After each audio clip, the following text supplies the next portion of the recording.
Hello, welcome back. We have a show. Hola. Skid.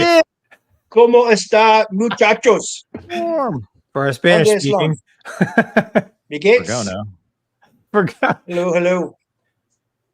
Skid, hey, welcome to the show again, man. It's good to see you. Thank you for having me again. It's all right, man. It's How long has it been, dude? It's been a long time. I'm on the on deck circle, ready for that phone call. Hey, Skid, batter up, baby. His fan service is so good that he checked in the chat before he checked in with us. Right? Discount double check. I have to hold court. I have to hold court with all your fans. The fan base, you know, is gravitating towards me, so I have to push them back towards you guys. Hey, feel free to hop in there intermittently, man. Don't let us stop you. Welcome aboard, Skid. Thanks, guys. Hey, Doug. Hey, Doug. I'm still here. Hey. Very enthusiastic about it too. We love it. I ate too many burritos.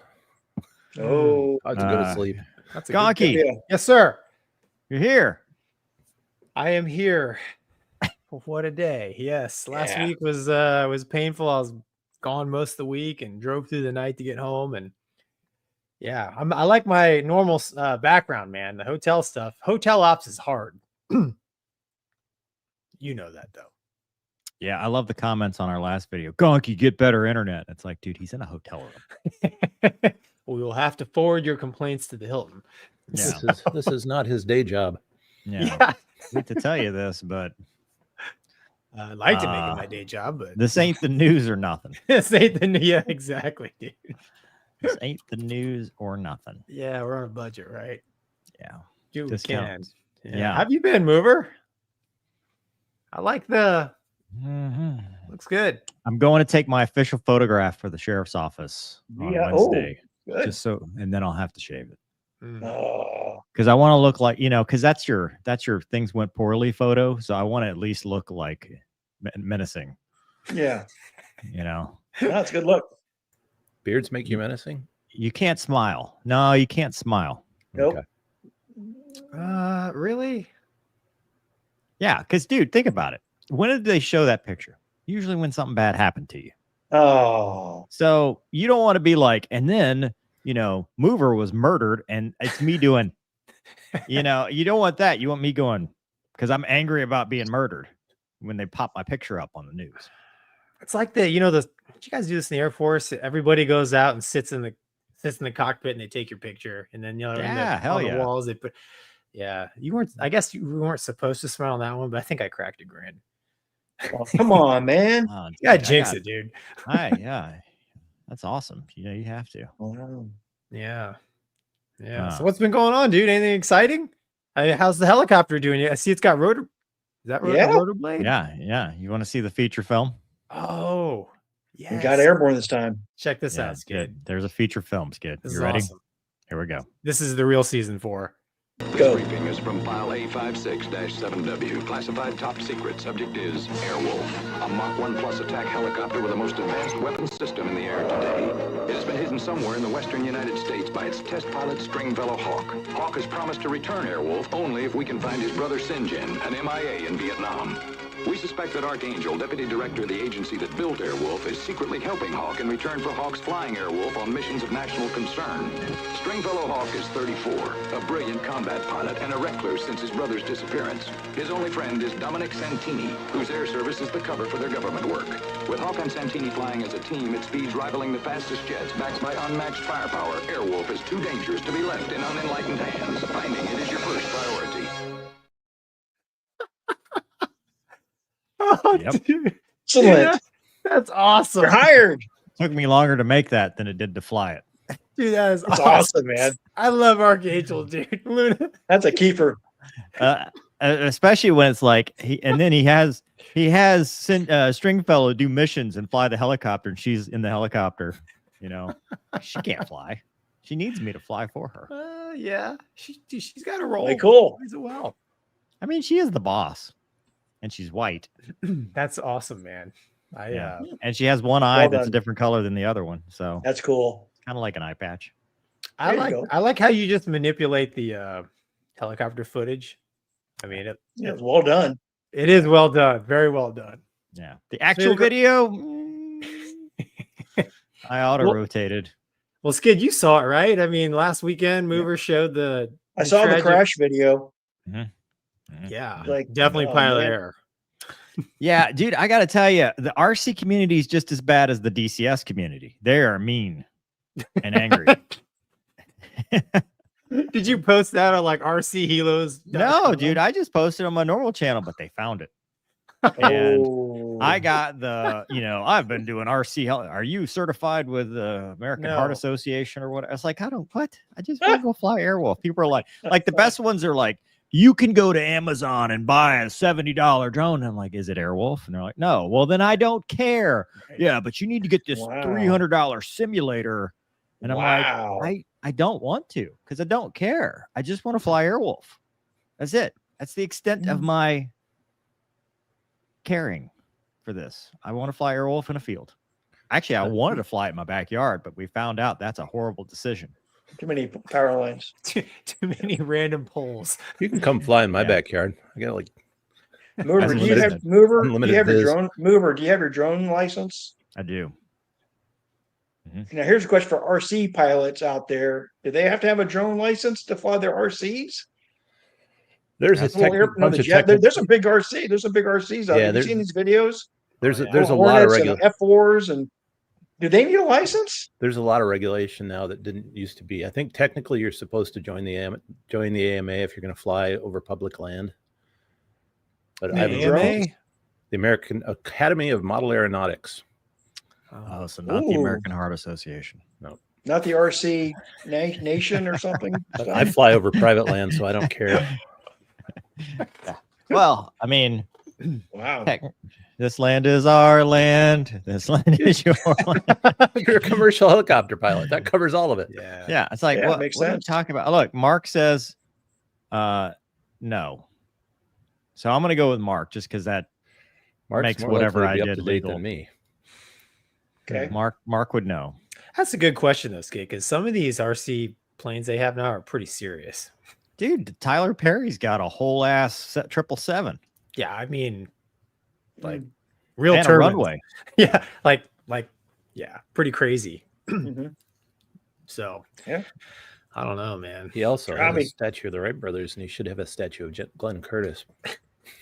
Skid, what have you been up to lately, man? It's been a while since we had you on the show. Anything new, exciting? I mean, secret missions to here and there and everywhere. I mean, as a former, A-10 pilot, stealth fighter pilot, keeping my eye on the Tyndall rebuild process. We got, the F-35s are flying around. None have crashed so far, thank God.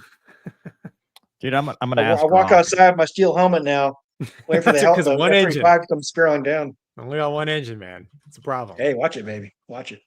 Just again living the dream here in the Panama City and having a good time. And do you remember T-Rex?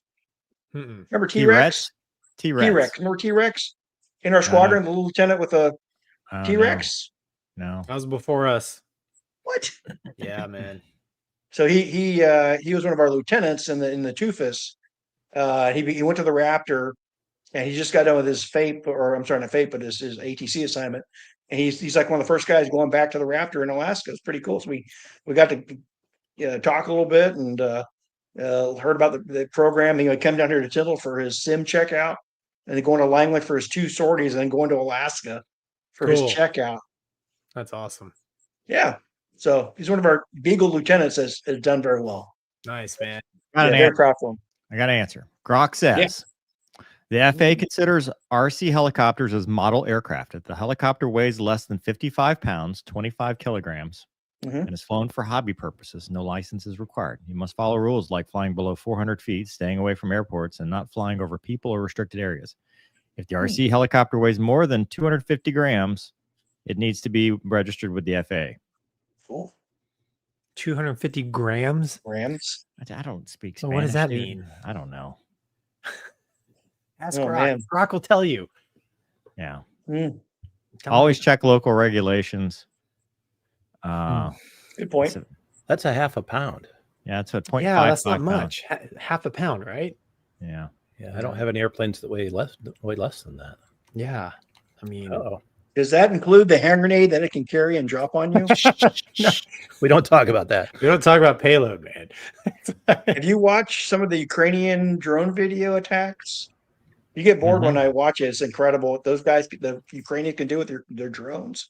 They attacking the vehicles and stuff with their weapons. It's amazing. We're in the infancy of that kind of stuff, Skid. Yep. Goodbye, fixed wing aviation. Thanks. You and Elon. Oh, here we go. We got an Elon guy. Well, Skid, don't worry. You will have your time to shine tonight, sir. Oh, it's funny. Stifle yourself, Edith. That's right. Yeah. I don't know. Cool.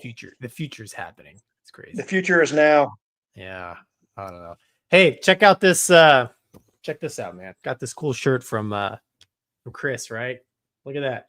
It's good. It's good to be bad, right? So hey, we're three Red Air pilots here. So here, I'll share this, man. So he operates this. Here we go.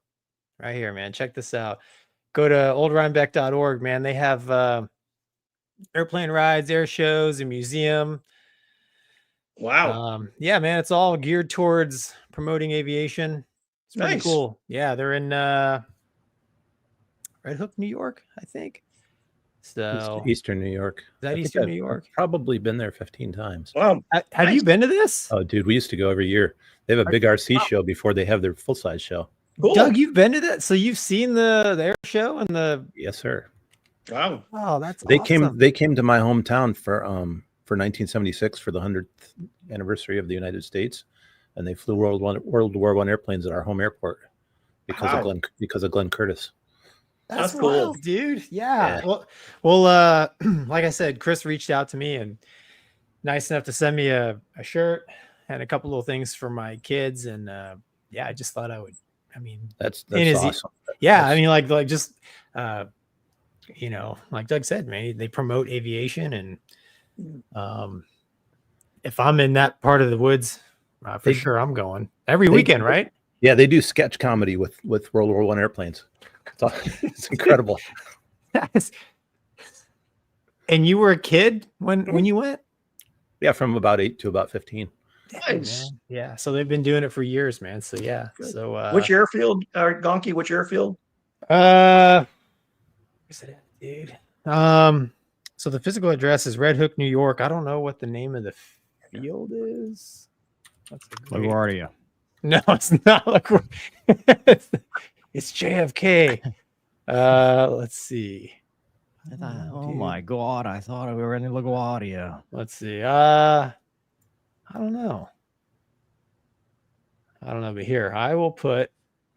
It's right next to the town of Rhinebeck, but I don't know if the airport has a number. I don't know it. Here, let me put the. That's Eastern New York. You said, Gonky? Eastern New York. That's what Doug said. I just know it's in New York. I'm not good. I'm Hudson Valley.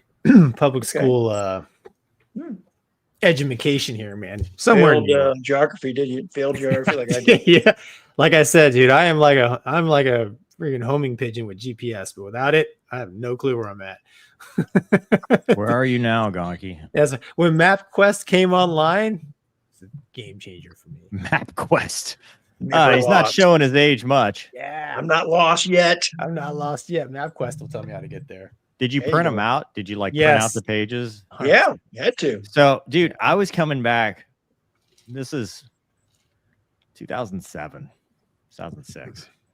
I was driving home from Vance Air Force Base, Enid, America, going to my dad's house in central Louisiana.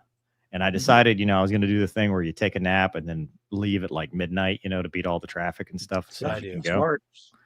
And I'm driving through this small town, and I had a laptop with a little GPS, USB GPS, and I was using that as my moving map.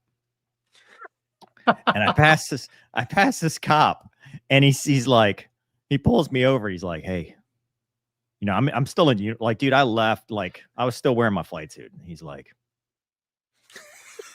you come back from like, he didn't want to say it. This was before body cams, but he didn't want to say it. He's like, what's going on? I'm like, oh, I was just looking at my moving map. And he goes, is that why you were swerving? And I was like, yeah. And he's like, okay, all right, yeah. See those, big 13-inch, 14-inch screen. He's like, yeah, you can go now. Don't do that anymore. Okay. You need a nav, dude. Yeah. You need a nav mover. Don't drive tired. No, dude, I was in my 20s back then. I could do that. Yeah. Hey, anybody got $3 million just laying around? Cash? Crickets. Whoa. No. For sale. I love how they tried to blur out the Louisiana State Police badge on their picture. But this is on for auctions. Could be Airwolf, could be the next Mover Wolf. And we could go find our long lost brother, Gonky Jin. I'm over here near Pensacola. You can just come pick me up so I could, ride around in it too. That'd be cool. There you go. Bring Luna. Yeah. I saw that. I was like, man, because it's only like at 300,000 right now. I'm like, but the reserve is not met. Sure. And you have to send them 10 grand just to bid. Wow. Being sold by the state, right? State of Louisiana. Yes. Although they blurred it out, so you couldn't tell. Can't tell. It's definitely that is the boot. It's very hard to miss. Very, very different process than buying an old Crown Vic. Yeah, they took off the FLIR and the chain guns and the Hellfire missiles and the Starburst. Starfire, Star. What's the flares? Starburst. I should know this. You should. I just thought they were called flares, dude. No, and Airwolf, everything's got a new name because this is before Star Clusters. The chat says Starburst. It is Starburst. What about Bob? Says it's Starburst. The fruit chews. The fruit chews. Starburst. Fruit chews. It's probably where it got its name. Anyway, we have a show. Thomas says, "Good evening, gentlemen. The temp is 104 degrees. Holy shit! It's Mover, Gonky, and Skid, and Douglas. Skid trailer. That's awesome. Skid, you were stink bug pilot. That's correct. That's right. Stealth fighter pilot. Tom says, "Mover charged with excessive force. Checks photo. Yeah, that tracks." Maybe you should try looking nice. Dude, people need to make up their mind. Like, I was always told I'm too nice. Now people tell me I'm not nice enough. You got to make up your mind. Am I nice? Critics. Am I not nice? All these critics. Who am I? What do I do? Why am I Just here? be you, man. Just be you. I can't, because nobody likes me. I got to be somebody else. Is it time for an intervention with Mover, Gonky? Oh, intervention. Oh, wow. Recover. Hey, Ron Recover. says, I have hey, the guys, I have the show. If I am senior, I will take command. He's over here. Hey, guys, I watch all your streams, but I get to watch live tonight. Did you hear about the Hornet that went overboard? Oh, yeah. We're going to talk about the Truman Show soon. Yeah, it's on the list. But first, on to sad news. Rob Holland passed away, or was killed in a mishap this weekend. Do you have the piano burning by chance, Doug? I didn't put it on there, man. I'm sorry. Why? I do not. I might be able to find it while you talk about what we do have. I got it. There isn't a whole lot out about what happened. I listened to the I guess it was the base commander talk. It was in 06, and he just said that the day that the accident happened, it was just kind of a like a recovery day, right? Everybody showing up for the show. So there was no aerobatics or, nothing going on other than just normal recovery. So recovery being landing. Yeah, exactly. Normal people call just arrival day. Landing. Yeah, we got it. Yeah, so like if a lot of your heavies just do straight ins, but I know like the Blue Angels and the Thunderbirds, they come in and do a pretty smart break. We were talking a little bit before the show.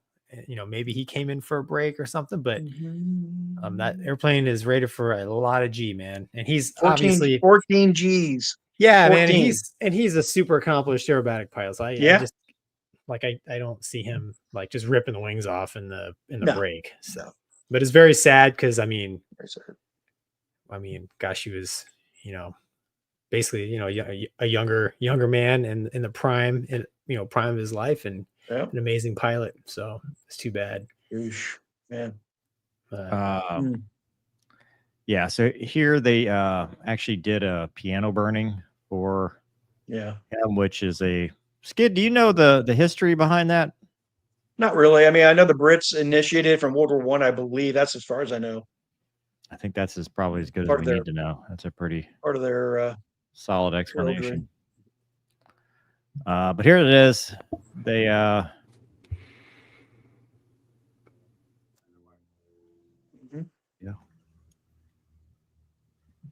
It's at Langley, right? Yeah. Yeah. They did a piano burning. I mean, first fighting first, right? That's the home of the fighter pilot there. Yeah. What better place to do it than the home of ACC? Yeah, I mean, it's tragic, but I mean, it's a nice tribute. Very. Yeah. For him. I can't tell you the number of people that I've talked to that like knew him through the air show circuit and are pretty upset about it. Yeah. Because everybody's got nothing but great things to say about him. Yeah. Very tragic. Yeah. Gono. Remember, Gono flew with him.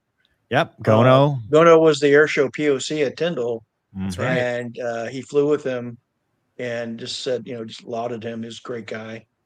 Very down to earth. Splint, buddy of mine who flew U-2s, said some nice things about him. You just hate it, man. You hate it. Aviation's a dangerous business. I'm sure there's going to be an investigation and a report. Probably the preliminary will be in a month, and then we'll go from there. So Nickel, even though I think he was just a straight civilian guy, he was a fighter pilot at heart. He had that fighter pilot mentality, fighter pilot spirit. So it sucks. Yeah. 13-time national aerobatics champion. There you go. Yeah. I mean, this is not. I mean, that's why it's like, man, how could this happen on just a simple recovery? But dude, that's how. I mean, look at I know. Snort. Look at Snort's. I mean, it's like that was a simple takeoff, right? It wasn't like he had spent his whole career doing high speed stuff. Yeah. So no, I know. It just very tough. So nickel in the grass, and we're sorry for the family and friends and people that the world's a lesser place. It is. Mike says, "Rip Rob Holland was a great human and pilot." Yeah. Joe says, "I like you, mover, even if no one else does." Okay. Thomas says, "Nickel on the grass." Nickel on the grass to save a fighter pilot's ass. Thomas says, "For the We Love Mover movement, rip Mr. Holland." Thank you. All right, Gonky, the Truman Show. Hit it. Oh, man. Hold on. Do you have it up? Man. The Truman needs to come home quick. Difficulties. Give me a second. Yeah, dude, you've got internet that can see into the future. Truman is heck. Yeah, but I don't. While Doug's pulling up the right links. Mover's doing stuff out of order. So I am not. That is the very next thing. Is it? What? Says it right here. I'm on the banner. Yeah, the truth. So the Truman, right? They lost a Hornet and a tug. You may remember them from such films as Gettysburg shoots down their own jet. And also they ran into they're the ones that ran into the ship, right? Yeah. So the Truman has had quite the deployment. They have, like Mover said, they lost a skipper. They have lost a skipper. The Gettysburg shot down one of their Hornets. They crashed into another ship. And now the latest is a F-18E. I think the FA-136, right? The Nighthawks lost one overboard. So the airplane was hooked up to a tow tractor down in the hangar bay. Yep. And it looks like it found itself off to the side of the ship and swimming in the ocean to the bottom. So investigations underway. The good thing is no personnel were injured. Oh, dude, it was doing an evasive maneuver. Yeah. So how much of an evasive maneuver does a big ass ship like that have to do to throw a Hornet off the side? Well, yeah, exactly. And that's the other thing is I was thinking about this today. The only time on the ship when the airplane is not chained down is when it's like being moved, and like they would have like a brake rider in the airplane. Right. And then, a guy driving the tug, but like as soon as they stop, man, they chain that thing down. Right. I mean, they're always, because they, you never know, even in peacetime, you never know, when the ship's going to hit a big wave or if they got to do a hard turn, to avoid another cargo ship or something. Evasive maneuver. Evasive. Yes. Too soon. Evasive maneuver. Evasive maneuver. Right. So obviously they're out there fighting the Houthis. I don't know what the evasive maneuver was for or from, but Houthis. Does it say the Houthis? Yeah, dude, they were defending against a Houthi attack. Okay, they're defending the blowfish. A Houthi attack. So, unfortunately, one-way attack drones. Yeah.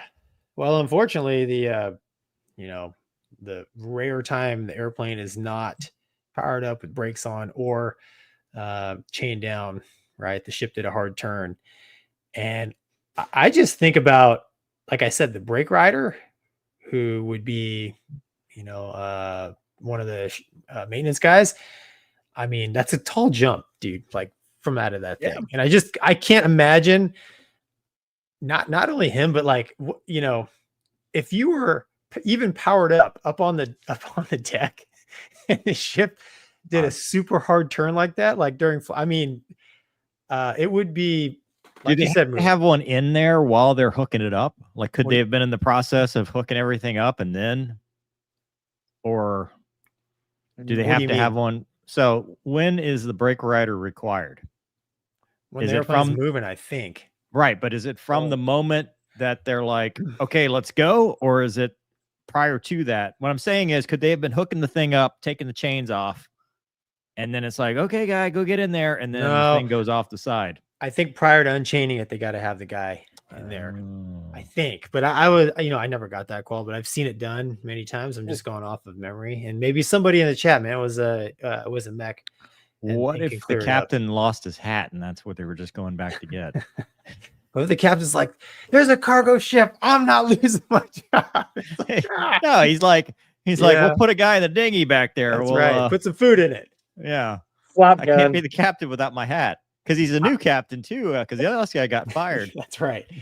I can't imagine being the brake rider and the thing just starting to slide. And the pucker factor is high. Dude, yeah. And the thing is, it's the Super Hornet's a fighter, but it's it's pretty big, you know, and you climb up on top of it as it's going over the side. We're very lucky, very, very, very lucky that nobody was thrown into the sea or killed or you know, or really seriously injured. And I guarantee you at this stage, because the Truman's been out there doing a lot of work, a lot of combat ops, usually towards mid part of cruise, the end of cruise, like the non-skid starts to go away. So the deck is steel, right? So, you know, you get some, you know, with the airplanes, they like to leak hide fluid and there's oil and grease and water and stuff. Slippery. I mean, the deck gets slippery. Exactly, Skid.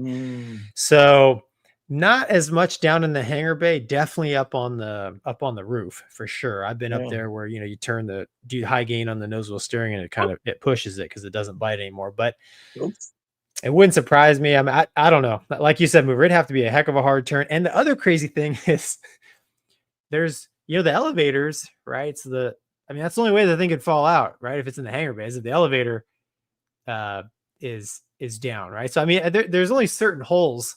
Was Maverick riding it to his jet when it happened, and that's why the elevator wasn't available? I don't know if the airplane was on the elevator, but what I'm getting at is there's only certain spots in the hangar bay where you can look out and see the sea. So like the tug and the Super Hornet had to be in the wrong spot, you know, when the ship started turning to go whoop right out the side. Could it have been on the elevator, and that's why they weren't in the jet? It could have or been. Do you have to be on the? I don't know if you can hook up. I don't know if the elevator is big enough for the tug, tow bar, and airplane. Oh, you think they hook it up when they're topside? Like you can't do both? I don't, dude. See, here's the thing. Topside, usually it's guys pushing airplanes around, right? Like there's not a lot of space on the top deck, right? So there's a lot of in the documentary Hot Shots, I saw him driving the tug. Yeah, there was a couple things in there they got wrong. Generally speaking, I can't believe that. Up on the upper deck, airplanes are moved around either by engine power or when they're going forward. And then no kidding, when you stop and they need you to back up, like an army of people shows up and they give you the let go, and man, they just start pushing. And wow, you start rolling back, and then you wait for the and then you stop. So, and that's because space on the deck is at a premium. Down in the hangar hangar deck, that you're not going to fire up a Hornet and move it around, right? So you're going to have a tug to pull it. So, but yeah, I tell you, man, I feel, oh man, the men and women on that deployment have got to be thinking like, well, Chowder Hill's the new skipper. Yeah, he's probably thinking we just got to get home. Why did I say yes? Hey, he's like, yeah, it's not good. I mean, that's man, they've had a lot. This has been one for the books for the Truman and that whole strike group, man. It's like, I'm like, how much longer do they have to be out there? You know, and the other thing is, dude, until they get it right. Ooh. Well, and depending on like what lot that Super Hornet was, I mean, they're gonna go get it. I mean, it's totally intact. Yeah. You know, that was going to be my next question is what's the disposition of a drunken. I don't know. I don't know if 136 flies the new Block 3s. I don't know, man. Like, because if we just leave it there for sure, someone's going to come along, get a new Super Hornet, a tug, and a tow bar, get the trifecta. So, yeah, I don't know how deep the water is there. Maybe it's too deep to go get it. I don't know, but I would assume that since it is literally in one piece, being down in the hangar deck, it was probably broken, but that's beside the fact. I mean, it's a E, and 136 East Coast Squadron, and those guys usually got all the toys first, so it's probably a pretty good jet. Yeah, I don't know, Skid. What do you think? You spent some time on the carrier. What do you think, sir? The only thing I remember from my Viking ride back in 90 something was we went up on deck. And you man up, right? You man up and you get in the airplane, and the first thing you do is you strap in and you arm your seat. Like what? You arm your seat immediately because as soon as you're armed up, they unchain you, right? In case the airplane rolls off the deck. There you go. Exactly. Amazing, dude. Yeah. Carriers are dangerous. Yeah. The space is at a premium, and there's just, you know, and I mean, and the crazy thing, people don't realize this, but a carrier is cruising faster than most. Like, if you own like a ski boat or whatever, dude, it's cruising faster than your ski boat can go. You know, so like, just imagine like cruising 30 knots in your ski boat and just cut the wheel. I mean, wow. Like the carrier is moving, you know. So if they had to do an evasive maneuver, hey, Gonky, don't they do like in the Enterprise, U.S. Enterprise, alarm red and everyone's told they all hold on to the deck as they all twist and turn. Yeah. No, prepare to turn left. They don't do that. Prepare to turn left. You're always turning left. Turn left. You're always preparing. You're always preparing. Ludicrous speed. I want ludicrous speed. Yeah, dude. Yeah. I was never on the ship when I had to do a evasive maneuver. I've been on it when it's, you know, done its normal U-turn, which is actually pretty sharp, but it's not. So let's back up for a second. Yeah, I mean, it said under threat, so it doesn't necessarily mean they were under attack by the Houthi drones or stuff. But there's no reason, like they wouldn't swerve for that, because that's an airborne threat, right? There was like that would be like another ship, or they have to turn, torpedo? or like what?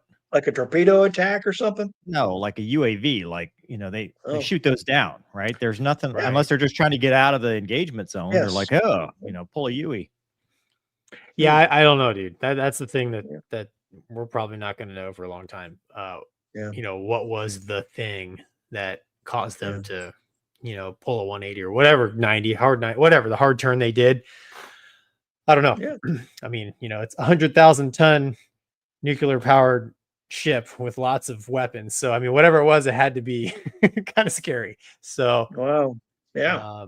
But I'm just thankful that nobody was killed. Yeah, that's a big thing. Or Horde. I mean, you know, they're still building Super Hornets. So, you know, Boeing just put an order in for another one. You know, we'll get the insurance payout and build another one, you know. Same with the tugs, right? Tugs, tow bars, all that stuff is replaceable. Can't replace people. So hopefully, there you go. You know, yeah, hopefully Truman just gets off deployment, you know, with no more crazy things happening, man. It's just it's been between the shoot down, the swapping paint, and now this pretty crazy. I don't know. Yeah. All right. Well, we've destroyed that horse. Thomas says, where's Luna? Luna Cam. She's not available at the moment. She's in a helicopter getting ready to go. She is working on planning a mission. Yeah, she's planning a secret mission. Salty Vet Dad said the Nimitz war room used to laugh at us swos when we guarded our plates while eating until we had beam C's without the air wing and their gas on board. Guess who ate their food and who wore it? That's Is this some sort of peasant joke I'm too rich to understand? That's As an Air Force guy, the DFAC always had steak and lobster. Friday night, standard. That's what I'm saying. I never had to worry about holding my food like a nerd. Well, yeah. He's saying this is why nobody likes me, by the way. We figured it out. So we had to worry about a third country national shooting us at the dining hall. Or in those Cadillacs where you pooped or showered or both. Whoa. I'm just saying that's the I'll just guard my plate, man, on the ship. Hey, the ship turns hard, I got it. You know, if you're eating some mashed potatoes, it might go flying anyways. Mashed taters. Mashed taters? Oh, dang. Geographically Inverted says OA1K needs to be called Dusty Lob Rockets. Thoughts? Have flown the AT-802 and that thing can land on a dime. So the Navy put them on carriers. I yield the floor to the gentleman in front of me. Should they put them on carriers? Jeep carriers. Dude, if the carrier makes enough wind, it won't be able to land. Never get there. Full power. Exactly. Can you guys slow the ship down? It's like, I need to land. Hey, come on, man. Come on, guys. This isn't funny anymore. Slow it down. Well, back in the day, the Air Force and the Navy used the A1. So, you know, I don't know. They used the bridle though back then to cat shot the A1.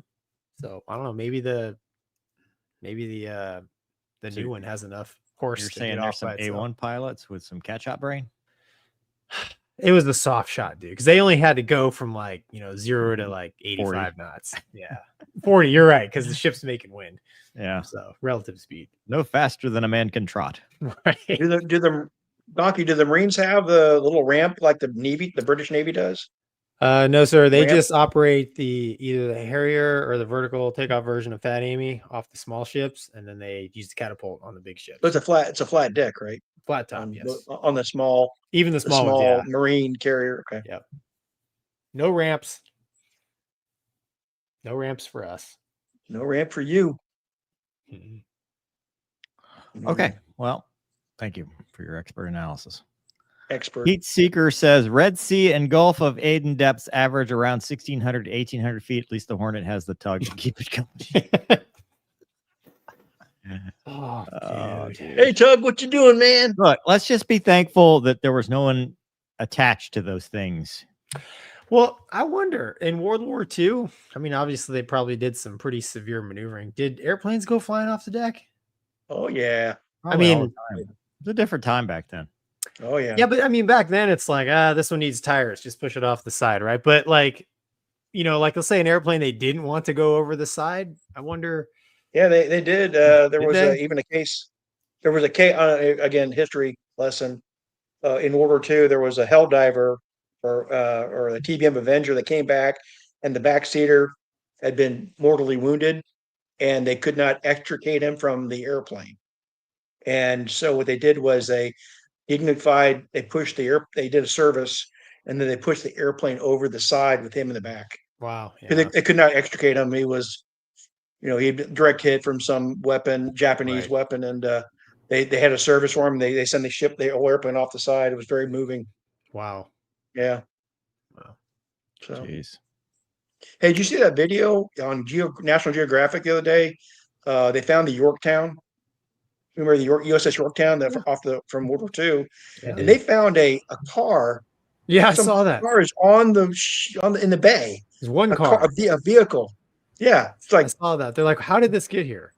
Yeah, who did that? I tell you, some sailor got a heck of a deal on a car. It's like, dude, if I could load this thing up, take it back to the States, I save on no sales tax, no it's combat. That's it. Yeah, yeah.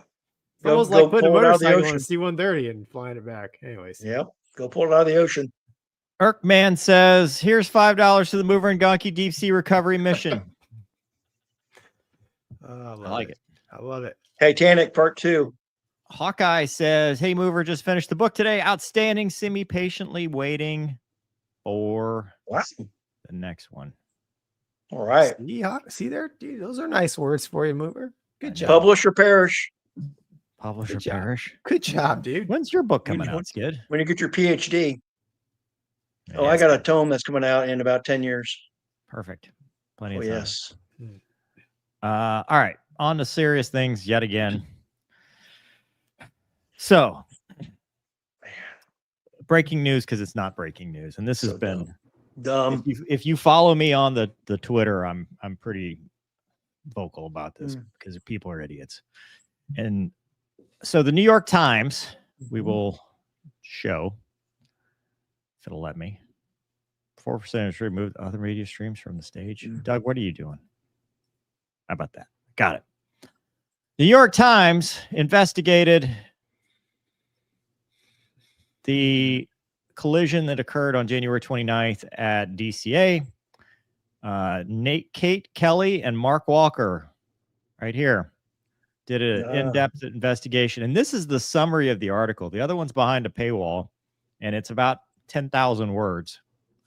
And this is the highlights. And what the Twitter sphere has gotten glommed onto is that the Black Hawk pilot failed to heed a directive from her co-pilot to change course.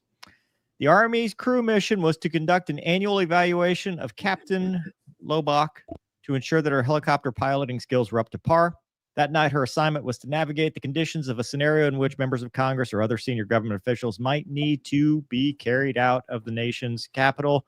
The event of attack, Chief Warrant Officer 2, Andrew Lloyd Eves, was her instructor.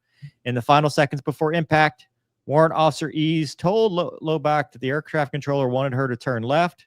Turning left would have opened up more space, but there's no indication that she ever turned left and said the helicopter flew directly into the jet. Kate Kelly, obviously an aviation expert, covers money, policy, and influence for the Times. And Mark is an investigative reporter focused on transportation. He's based in Washington. Interesting, right? Because, well, that seems very declarative. They're very sure of this. So I wondered, has there been any updates from the actual source, the NTSB, since this update? And no, and we've already covered it. So if you want to not be an idiot and actually go to the source data, it says in response. So we'll go through the whole thing. At 2047, 17 seconds before impact, a radio transmission from tower was audible on both CVRs, indicating or directing Pat 25 to pass behind the CRJ. CVR data from the helicopter indicated that the portion of the transmission that stated pass behind the may not have been received, as the transmission was stepped on by a 0.8 second mic key from Pat 25. In response, at 2047, the crew of Pat 25 indicated the traffic was in sight, requested visual separation, which was approved by DCA Tower. CVR indicated, following this transmission, the IP, the warrant officer, told the pilot, Captain Lobach, they believed ATC was asking for the helicopter to move left toward the east bank of the Potomac. So Twitter Sphere takes this and says she ignored the directive of her IP. That's false. Like, it's not even debatable. The CVR says, I believe that they are asking us to go left, which is a CRM thing. It's a crew resource management thing. It's what happens when you've got two people in an aircraft.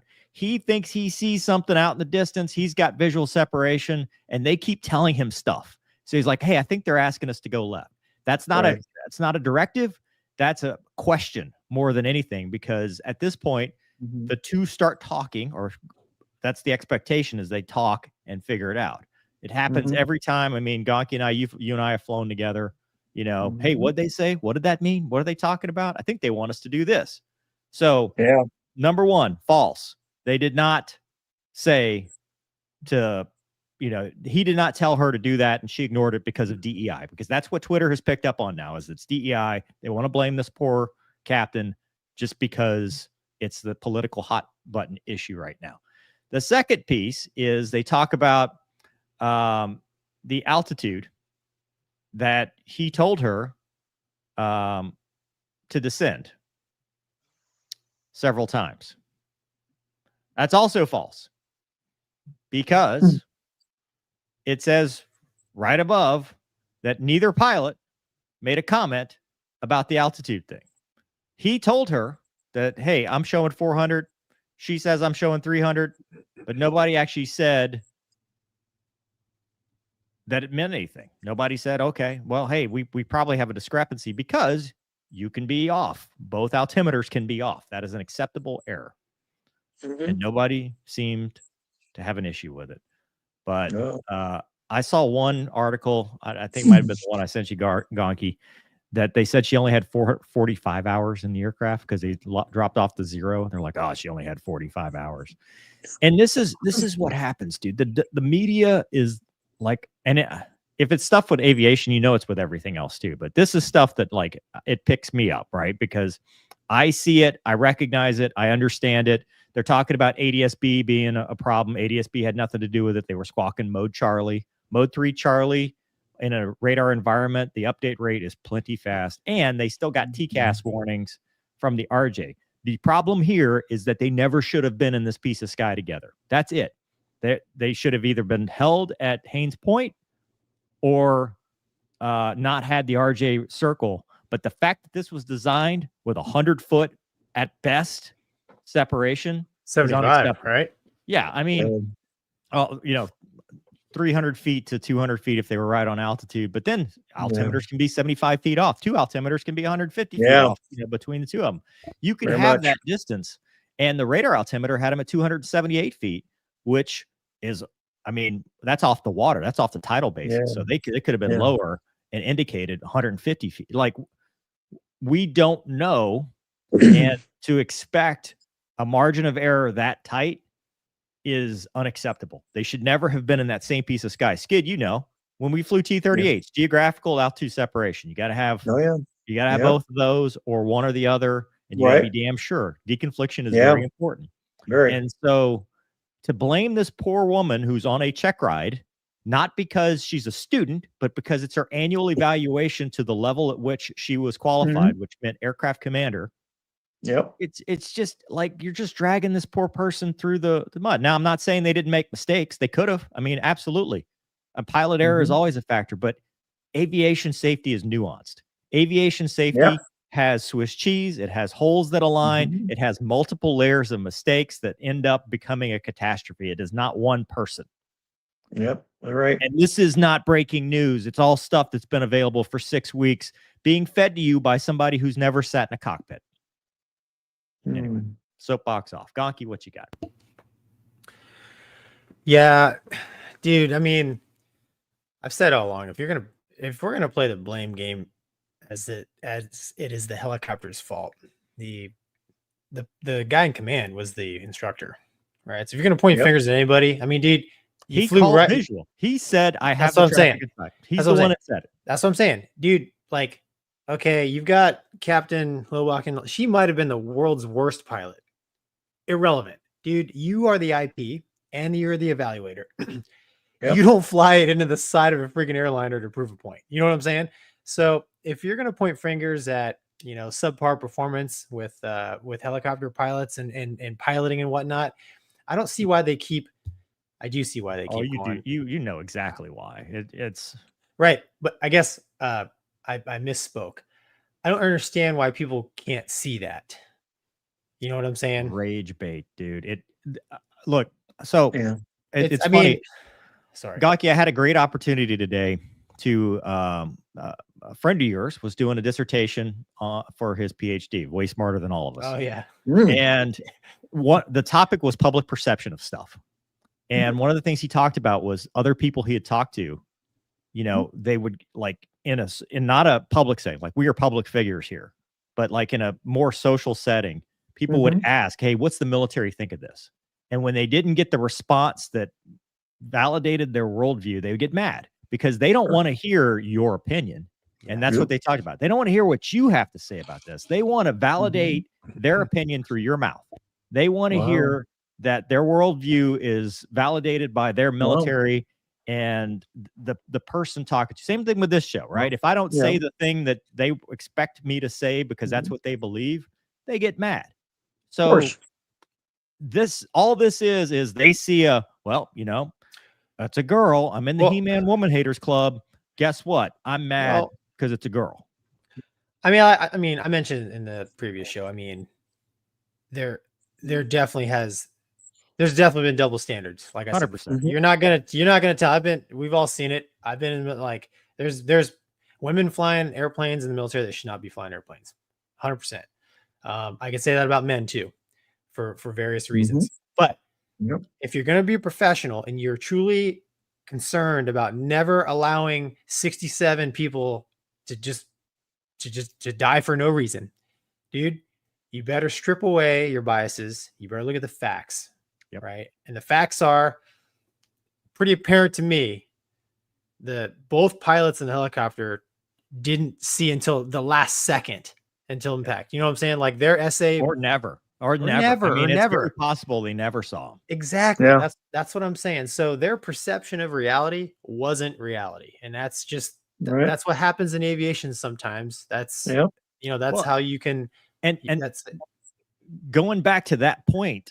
That is what was happening. When somebody says, "Hey, I think they want us to do this," that is a clue bird that we don't have SA. And that is two pilots working together to regain their misperception. They were trying to fix a misperception they had, because when I say, "Hey, I think they want us to do this," it's because I don't know what the hell they want. I'm like, it's not, he's not doing it because he's trying to guide her along or he's trying to fix it and be the hero. He's in that helicopter too. I mean, I was an evaluator, and Skid, I know you were too. When you're dealing with real world deconfliction, you come out of the role as an evaluator, because it's like, you're riding the airplane too. You don't want to create an unsafe situation. So like you said, Mover, 100%. I'm sure that both pilots in the Black Hawk were discussing, you know, hey, are we right? Is this the right traffic? Do they want us to go over here? What's going on here? Because like we've talked about before, Mover, I mean, you know, maybe in the past they've made them hover, you know, it's like they didn't even give them the option, right? Because you spoke Austin, to Austin. When Austin, I did the interview with Austin, they always made him hold at Ains Point. He had never seen that. Like he had been an evaluator at that place, and every time they made him hold at Ains Point, they never crossed on runway 33, so they didn't even know where to look. Right. So that's what I'm saying. So like, you know, maybe they're trucking along, and all of a sudden, you know, Tower's like, hey, if you see him, you just pass behind him. It's like, that's okay. Well, that's weird. They're way out there. Yeah, like they're way out. What are you talking about? Yeah, not a factor. All it takes is one little thing to put the train off the tracks, and it actually takes quite a lift to get it back on, especially you know, if you're wrong, right? So like, you know, this is just how CRM works, right? It's you take in information, you digest it, and then you share your perception of the whole decision making and your essay with the other pilot, right? Because you don't want to be and there's a way to do it. Exactly, Skid. You don't want to be an essay suckhole, right? So like you could try to be helpful, right? But you can say the wrong things to the pilot that's flying. It's like, wait a minute, what did you just say? So it's a dynamic environment. And at the end of the day, like you said, Mover, there's no new news. They should not have, like they shouldn't have been there. ATC should have told them hold at whatever Ains Point, or no arrivals on 19, right? Dude, if that's active. This is the same ATC that fought in the tower, right? This is the same tower cab that went to fisticuffs. Like, we're not talking about a perfect system and then the girl shows up and ruins it for everybody. We're talking about a deeply flawed airspace system with a control tower that has been having issues. Everybody knows DCA is the Wild West. Everybody knows it's a place you got to keep your head on the swivel because it's congested airspace. They're putting too much into one small spot. And like, this was a ticking time bomb. The fact that they had, you know, thousands of near mid-airs that were reported, not to mention the unreported ones when they went back and looked. This was not just a one-off where, oh, look, the DEI pilot showed up and just killed everybody because she was just, you know. Yeah, but I mean, newsflash, there's literally hundreds of women pilots that fly in and out of DCA every day, right? So, I mean, Skid, did you ever fly? I've never been there, man, as a pilot flying. Have you been? I went in there in the United Airlines. We went in, we did the river arrival. Beautiful VFR day. Pretty busy? What now? Pretty busy?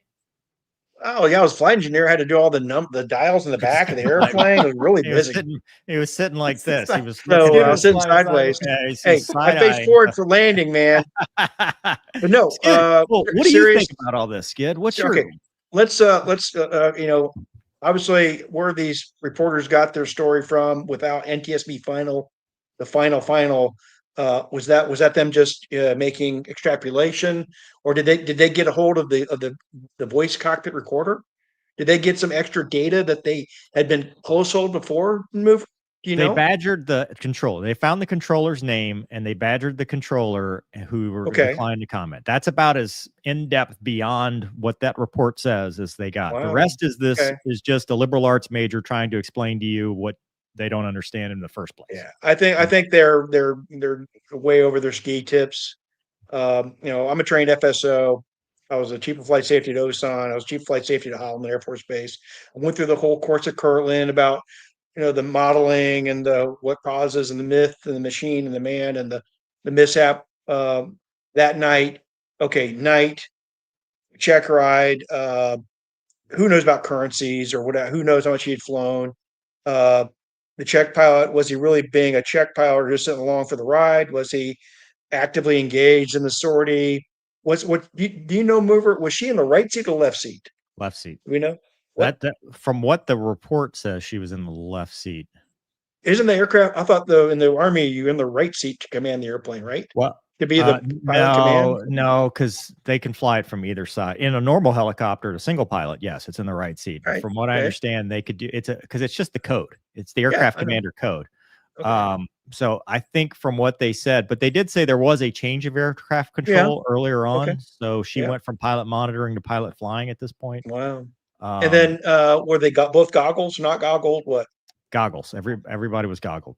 Okay, they're all in goggles. So they're at that altitude. Can you imagine remember the lights, how they looked? You're flying with goggles in a high, not even high illumined night. And I remember this at Bagram and other places there. And you fly into a place with a lot of lights, you're wearing your goggles, like, oh my God. You can't see diddly squat. And there's obviously the jets got their strobes on, but can you break out somebody in NVGs? Can you break out somebody? You know, I know we fly tactical at night in the A-10. We're looking at my wingman, and he's out there, strobing, whatever. But at night, at that altitude, coming down the river, I'm pretty sure, and this is my spitballing, that the IP saw the airplane to the south coming in on 19, not the airplane that already jinked to the right to come in for landing on 33. So they said, yeah, we got him. We'll go to the left, which really was a stated course. So that's just my 2 cents worth. But again, just horrible mishap. Why what could have prevented it not flying down the with all these airliners coming in?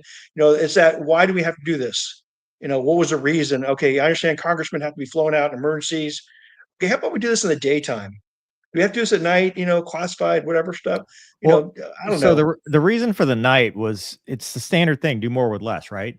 Yeah. Like you could, they needed the highest level of qual for their check ride. So the NVG was the highest level. So if they did all the stuff, it counted for 2 check rides instead of 1. Right. So I mean, it's the standard military. Hey, we can get more X's if we do it this way than if we do it onesie twosie. And I will say, because people have also accused us of this, of not feeling for the victims. This is unfair for all of the victims in both aircraft, because like the level of sadness and empathy we have for the victims in the RJ, I mean, it can't be expressed. It's terrible. It's horrific. They were just along for the ride. Most of them probably didn't even know what happened at the end, and that's horrible. Nothing. But for the families of those victims, you are giving them false information and you're just picking at that scab every time. Every time it's oh, well, we're going to blame this one person, and that family is suffering. That unit is suffering. I mean, everybody involved. Man. Yeah, and it's needless. It's 6-week-old information that tells you nothing but falsehoods. It's false. It's not true. Yeah. Very hurtful. Very sad. Yeah. Just let the pros do their thing, man. The NTSB will release more information as they see fit. And people trained like you and Skid on the Army side are working on this too. It's not just civilian. Guys, go back. Remember when Kobe got killed? Yeah. Remember that whole? Did you all discuss that on the channel by chance? Well, it didn't exist back then. The guy pressed IFR, IMC rules, whatever, and he went Tango SVFR. uniform. SVFR and IIMC, inadvertent. And then same thing, tragedy of tragedies, and a love, idol in the basketball was lost, and families were devastated, and again, this is like, you got to learn from that. We got the kid. You got to prevent the future mishaps, and the what happened a few weeks ago, the 38s coming over the airfield, and oh God, come on, guys, can you get this straight? Oh yeah, take a pause, man. Yeah. The 38's doing the flyby for Arlington. Remember we covered that? Oh, yeah, the Delta jet taking off. It was a month later, 2 months later. Are you kidding me? So something has to be done at the tower. They have to have something going on. They have to, they have to double down on that stuff. Yeah. It's well, they already did. I mean, they got rid of Route 4. So now all the helicopter traffic has to go all the way around, which it's amazing.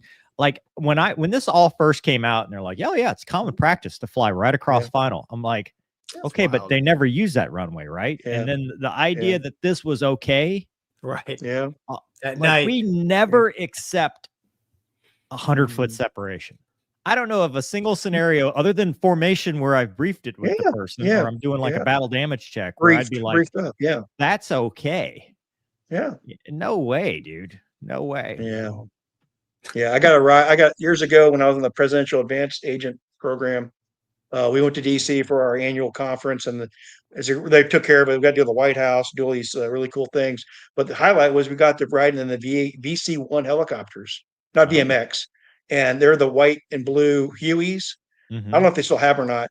And they flew us around, not at night, in the daytime, around all the monuments. And I was like, this is 100 feet, 200 feet, doors open. I'm like, this is A-okay. Mm-hmm. It was so cool. I'm going to make you a believer, Skid. You're going to be a helicopter guy. Again, I praise the helo drivers out there. They save a lot of lives. And this was not, a horrible mishap. And I pray for the families. Yeah, for sure. All the families. All right. From the audience, Salty Vet says car had a sign that said ship service, so staff car. Yeah. Oh yeah, look at that. What are we talking about? The ship service car they found in the Yorktown at the bottom of the ocean. Oh. Like what? I'm so lost right now. Joe says, guys, I'm missing something. If I remember correctly, the Helo didn't have voice recorders. If so, how do they know what the IP? Apparently it did.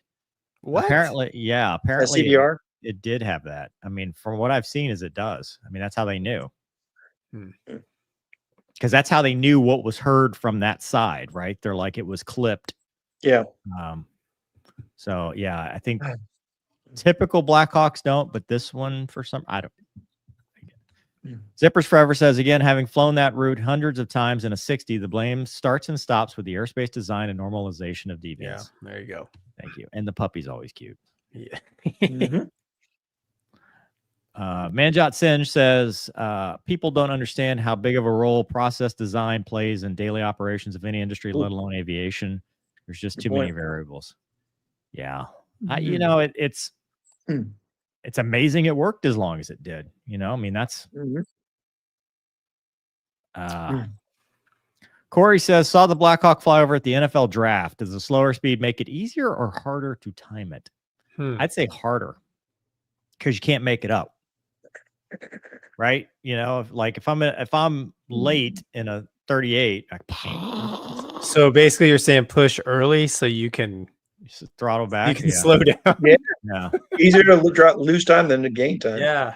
Hey, Mover, did you see the Talladega flyby this weekend? I heard it was a disaster, but I didn't watch it. Yeah, they showed a picture. I was watching the race, and they show the national anthem is played by a band, and they flashed to a KC-135 in the turn, and then they never showed it again. I was like, "What was that? Did they make the wrong?" I think it was the gang Dixie Tankers from Birmingham that did the flyby, and I'm sure they were trying to get that beast around. And were they even doing a flyby or just in the VFR pattern at their own? Yeah, downwind was part of the flyby. Yeah, we did that. We did the flyby in the Hog there a few years ago, and we shacked the TOT. We shacked it. Nice. Hammer B says, just a question. Why is there a major airport 2 inches from downtown squeezed in between half a dozen other airports and air bases? You know what airport's just like that? San Diego. Oh, yeah. San Diego, same thing, same helicopter stuff, like military traffic, squeezed between buildings. Yep. Like that place. Noise abatement. Called encroachment. Yeah. Yep. Yep. I just work here though. Hey, Gonky, did you ever do a carrier of practice landings at Oceana? No, sir. FCLPs? Because they were on another channel. There was a story about the Fox Airfield. Yep. Near Oceana, and it's people are getting mad. Starts with an F. Fee something. Something like that. Yeah. But the neighbors, So. Yeah. Burnley, is it? No, I don't know. Samsonite. I was. Yeah, Oxford. No, out in Lamorty, we didn't have that problem because we were out in the middle of the desert and nobody around you. I love it. The lizards love jet noise. Alamogordo, New Mexico was the best. No complaints. That's complaints. Okay, well, hey, Skid, you're gonna love this one. Nope, Fentress. Doug, stop it, Douglas. Just doing my job, sir. Well, you're undoing my job. Elon Musk is in the news. So another Twitter personality says the F-35 fiasco, Lockheed Martin's woke agenda, and the betrayal of the American taxpayers. And then Elon Musk says crewed aircraft will be destroyed instantly by cheap drones swarms. Gentlemen, your thoughts? Go ahead, Skid. I know you've just been dying. He saw it on the no, I thumbnail. mean, what obviously do you think, the drone wars, like Star Wars, the drone wars or something. As technology, as AI gets better, I mean, right? They have surgery now, right? These robots can do surgery and stuff like that. So, and there is the welded wingman program still with NGAD? Is that still is that still a player? That's my normal. Skid, that's my normal wingman, Gonky, but go on. Yes, that's my normal wingman. We call him Gonky. No, I mean, obviously technology. Yeah. Well, I mean, obviously the whole Iranian strike on Israel gave air medals to all the Lakenheath pilots because they shot down drones that were flying pretty much straight and level or something. They weren't jinking, right? And that's a factor. But I disagree with Elon in that regard that drones are going to destroy the world or destroy the fighters. I think there'll be a need for drone pilots or drone tactics and techniques. Obviously, if the carrier is dodging drones out there and making airplanes fall off the back, there's a problem. So no, we have to be ready for that faction of war. And like I said, in Ukraine, the drones, the Ukrainians have been using the drone attacks on the Russians very, very successfully. I mean, just taking out their armor like that. They fly in, they find it, they drop the fire bombs or whatever on them and destroy their armor. It's just amazing. So. Yeah, I tell you, Mover, as time goes on, I think Elon is, I think he's right, maybe not totally right, but there's no denying, like Skid just said, man. I mean, they just lost a tug and a Super Hornet and a tow bar off a nuke carrier, maybe to dodge us. And we're talking about a drone that's probably going straight at 100 knots, right? Mm-hmm. So what happens when you get high performance drones with high performance AI? I mean, think about, I know it's crazy, right? A little bit, but remember the Matrix when all those things are chasing the big ship and then they attach it and they just drill into it and just destroy it. That's Hollywood. But when you think about it, we're not that far. What we're seeing in the Ukraine is not that too far removed from that being a reality, right? I mean, you launch a drone with a weapon, it goes and finds armor and attacks it. Right. Yeah. So just the viciousness of its attack is dictated on the technology of the drone. So I don't know, man. If you launch thousands and thousands of drones against an airbase, dude, something's getting through, especially now, because we don't have, until we have a viable, pretty airtight defense against drone and AI drones, like ones that can just autonomously do stuff. I think it's going to change, much like air power changed naval warfare. I think we're talking that magnitude of warfare change. So yes, Kid, as time goes on, I think it's definitely probably what's going to happen. I don't know how fast it's going to happen. I don't know what it's going to look like. But I mean, Mover's been talking to Grok for the last 3 days. He didn't even call me anymore, right? He's got his AI buddy now. You don't answer. You don't answer. But this is my point, right? I mean, it's Grok says it's because you don't love me anymore. Well, I see. So love. Mover, what do you think, man? All right. I got an answer for you. A laser. There you go. So, no, seriously, the U.S. Army, and I don't know how great, the Echo Shield, right? Humvee. The delivery of the first 20 kilowatt high energy laser on board the ISV earlier this year. Cool. Prior solicitation. This is part of a different program. The Blue Shield or Blue Halo. Dude, counter UAS is something that they're developing in tandem with this stuff. Drones are going to be susceptible to EMPs, the networking, like the communications being jammed, the performance limitations of them going out and reaching. I think it's plausible. So it's like everything else, right? Somewhat true. An F-35 on the ground is just like us being mortared in Balad or Afghanistan or wherever, except it's better mortars. Now, then bring in this high energy laser, maybe not. At 30, 40,000 feet, no, you're not. It's like if you watch the drone warfare air to air right now, it's non-maneuvering targets, and the drone comes in and just runs into it because that's what it has. When it go ahead, Gonky. What do you got? What are you about to say? That's right now. It is right now, but right now the F-35 doesn't have sharks with freaking laser beams either. The technology is pacing itself together.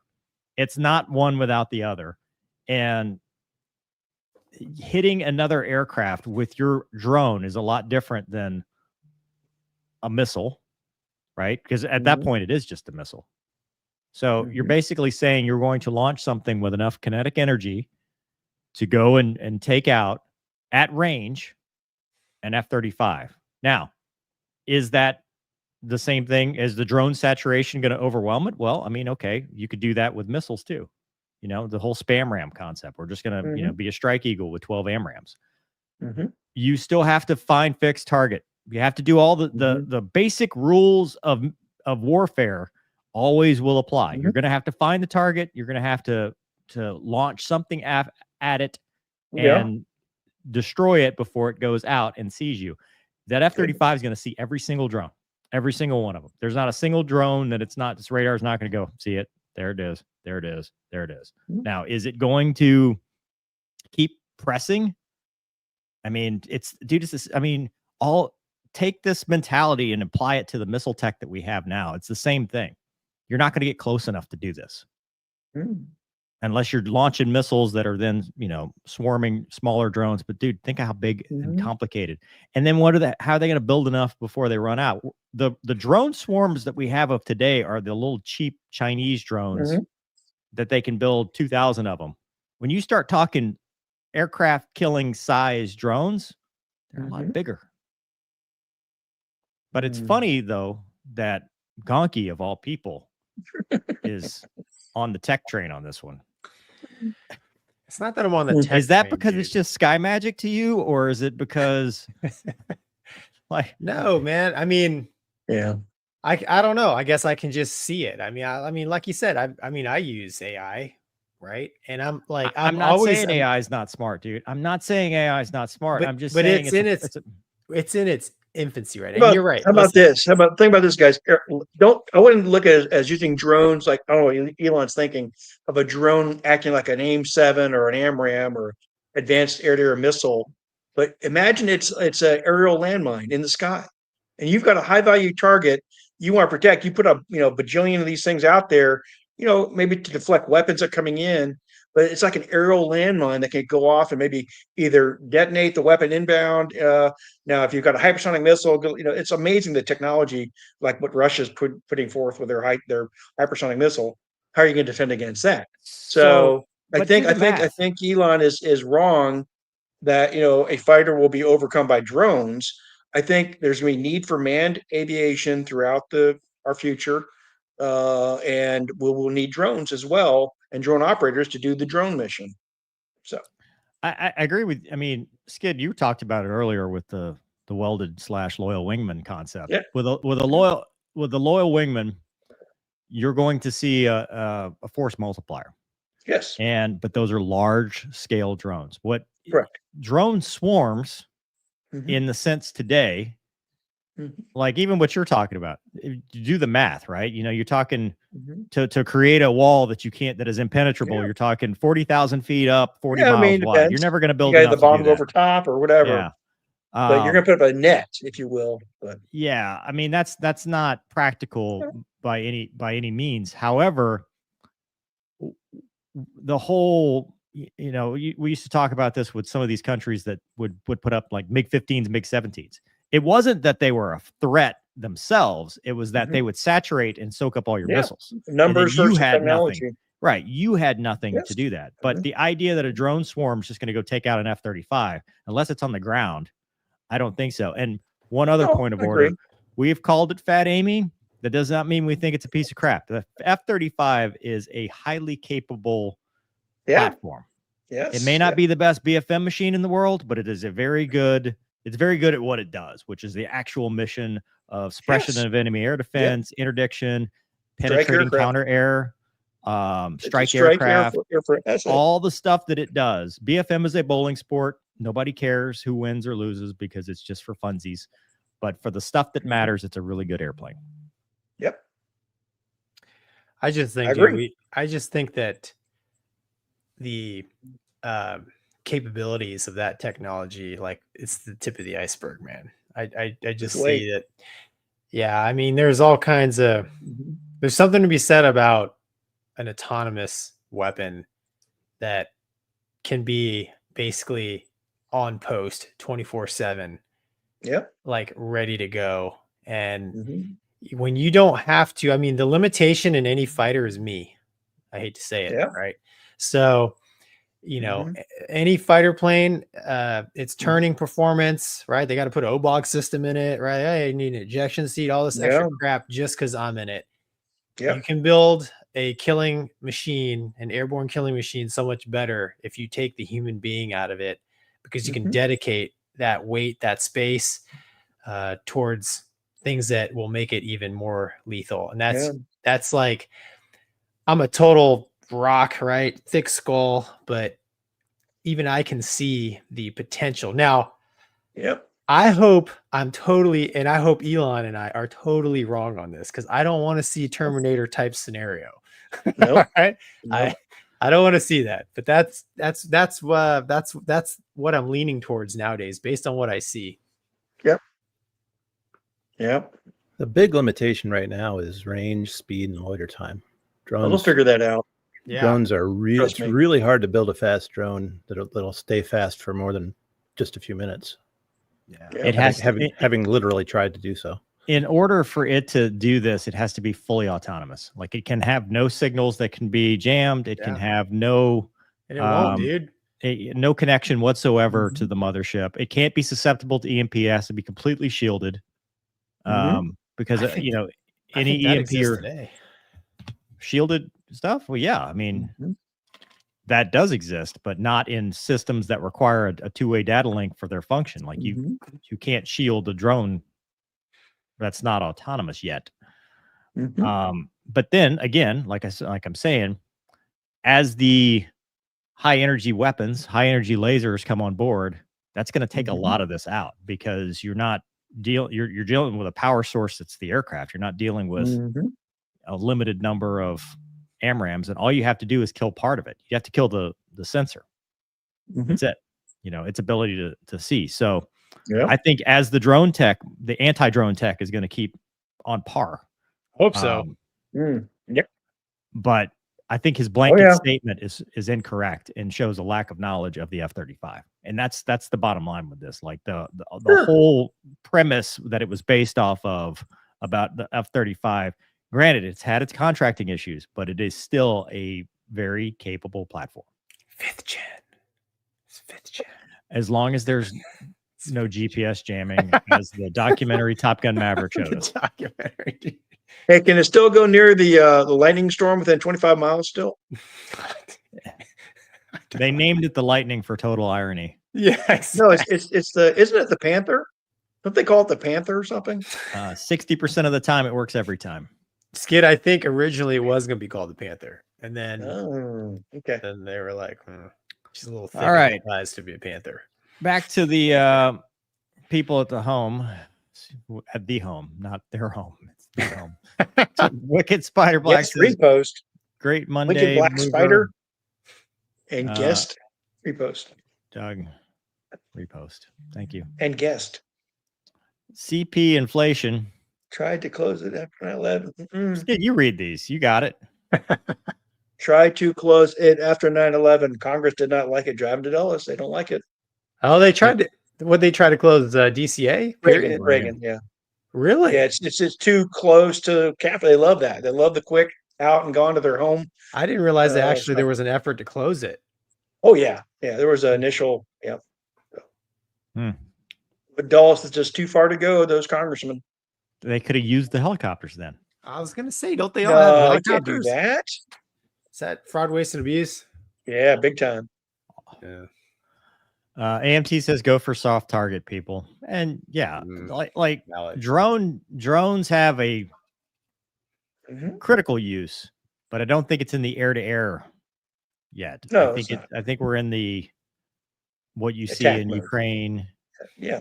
And when the Israel conflict was very hot. Baghdadi Mike says, Anduril has the drone anti-drone battle answered. Watch this space. What does that mean? Anduril is the name of a company that manufactures really, really effective anti-drone technology. We could, there you go. we could do a feeature on the show if you wanted me to research There it a you little go. Oh. Dude, like Doug is our own Grok, and he's human.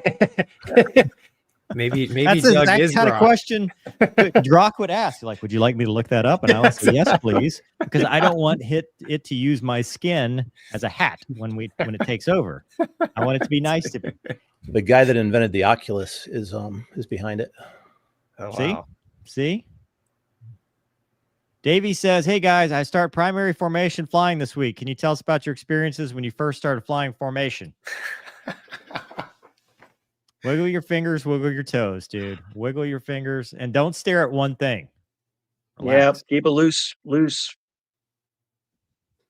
Yeah, You don't stare squeeze at the one thing, you're going to be doing this. Don't Yeah. squeeze the black out of the stick, man. You gotta like Skid said, you gotta wiggle your fingers and toes. And Mover said that, but go on. Mover said that, sorry. And you don't have to be like Thunderbird or Blue Angel, like in there nice and tight. Oh, right? the OFPs on Facebook will Smoke roll on, in ready you if you're now. not Yeah, I mean when you're just 1.69 learning, you know, you can like ease Well, it it's up a little. T6, dude. They're 10 feet apart anyway. Like they don't get that. 36 really? inches wingtip to canopy, man. Skid in the T-37, it was normal, right? Like normal distances because we got pretty close. Yeah, but you got the big spinny thing on the front. The machete up front there. You get too close and bad things happen. Don't to good people. overlap your wings. Was Mover, Don't do was it. the T6, was it hard to fly for him? It's the first thing I mean, no. Was it okay No, when you not went from for the me, T6 but to the that was awesome. 38? When you went from the way harder. Right. So when you it's first switchier, because every little thing you do is like, oh God, 300 knots, man. Yeah, you're only doing 200 knots in a T6, dude. Everything is, and it's got a big fat wing, so it dampens out a lot. Hey, Dean, it's awesome, man. You like, hey, just Gonky, relax, what is have this? fun. Gonky, what does this signal mean in flight to you in the Air Force? What is this? We're in formation. You're on my left or right wing. I'm giving you the signal. What are we doing? I used to know What kind of this. turn? Echelon. Is it echelon? That's right. It's Gonky, or Mover. It was. That's right. So get I'm this. just I'm happy I flying with a remembered it Navy. too. I'm flying a Navy dude in the hog. He's getting his hog check out, Hornet guy. And I do this to him. He goes, okay. I do this. I want him to go echelon, right? He stays on. Goes down here. Like, what are you doing down there, dude? Oh, parade formation. I don't know what I'm doing in the Navy. Dude, in the fleet, we don't do hand signals, man. It's like just you do. You do the.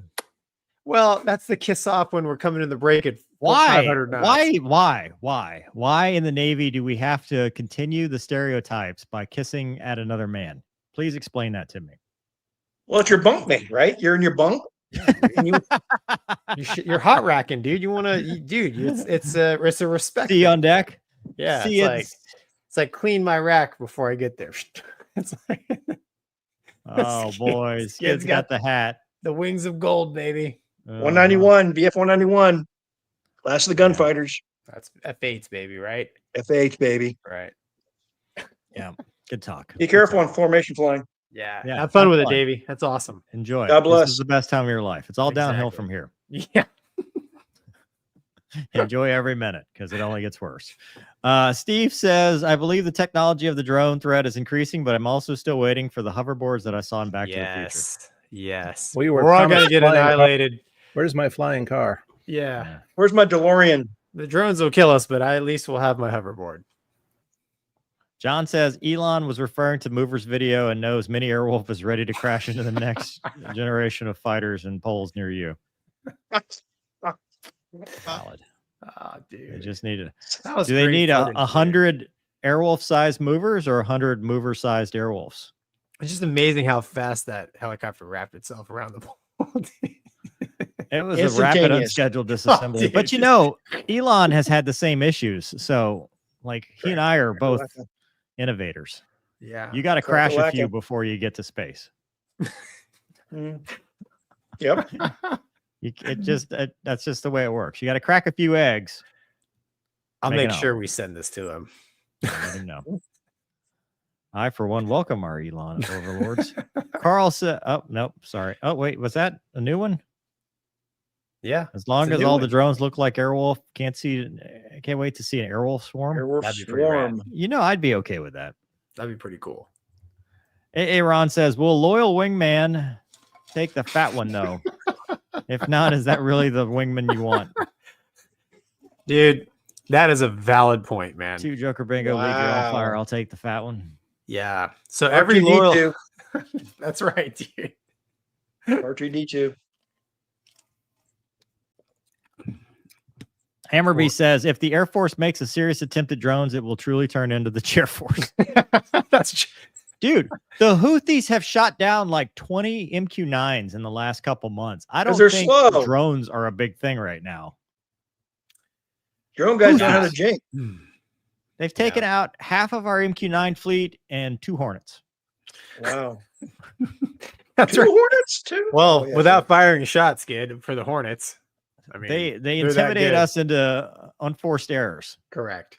I guess that would be a have the B-2 bombers been used yet? That's classified. At Diego Garcia? I called them earlier today, Skid, and they didn't answer. So they were actually trying to call you, but you wouldn't answer. Donkey's in his shell. I'm in my shell. He's in his tactical bubble. John says, congrats on a second Airwolf flight.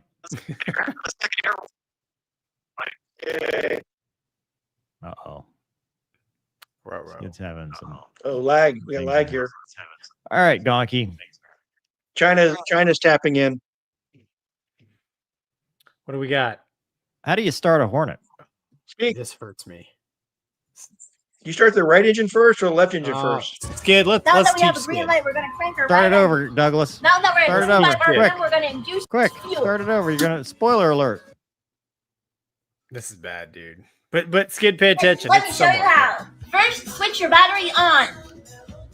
Then test your alarm systems. Then turn your left and right generators on. Now turn your APU on and wait for the green light. Now that we have a green light, we're going to crank our right engine. Now that we're at 25 RPM, we're going to induce fuel. Now we're going to turn on our HUD and our DDIs. Now put your radar into standby mode, put your INS into CV, and turn on your O-box system. Hey. Now it's time to start the left engine. Now hold the left engine crank switch, wait for 25 RPMs, and induce fuel. Now that both engines are on, we can turn our APU off. Now disengage your parking brake and you're ready to take off. Follow me for more tips on how to steal fighter jets. Mover. Maintenance is going to be pissed. Dude, really pissed. Where the car keys at? They have the keys to the jet, man. See, Skid? Now you know cycle the bleeds. Nice try. I don't even like you. I'm an old man, dude. You said that to me. I'm like, what the hell is this? What's crazy is, I mean, it's somewhat kind of sort of right. It's DCS, correct? I tell you what, the sad part is she could flat out smoke me in DCS, I'm sure. Like, that's, I'll give her that. All right. She can start the DCS Hornet and fly it better than me, but that is actually not the correct per NATO's procedure for starting. F-18. Top Gun recommends don't do that. Yeah, you might cook your motors if you're not if you're not careful there. And yeah, no, man, Mover, I don't even. Yeah. What do you think of it? You flew the Hornet. I remember we had to cycle bleeds. That was part of it. That's one of those things. You do what? You got to cycle why? Cycle the bleeds, man. What's that doing? Because when you do the test AB, it checks the bleed air leak detection system, and when you cycle them, it puts it all back. Is this after engine start? Yeah.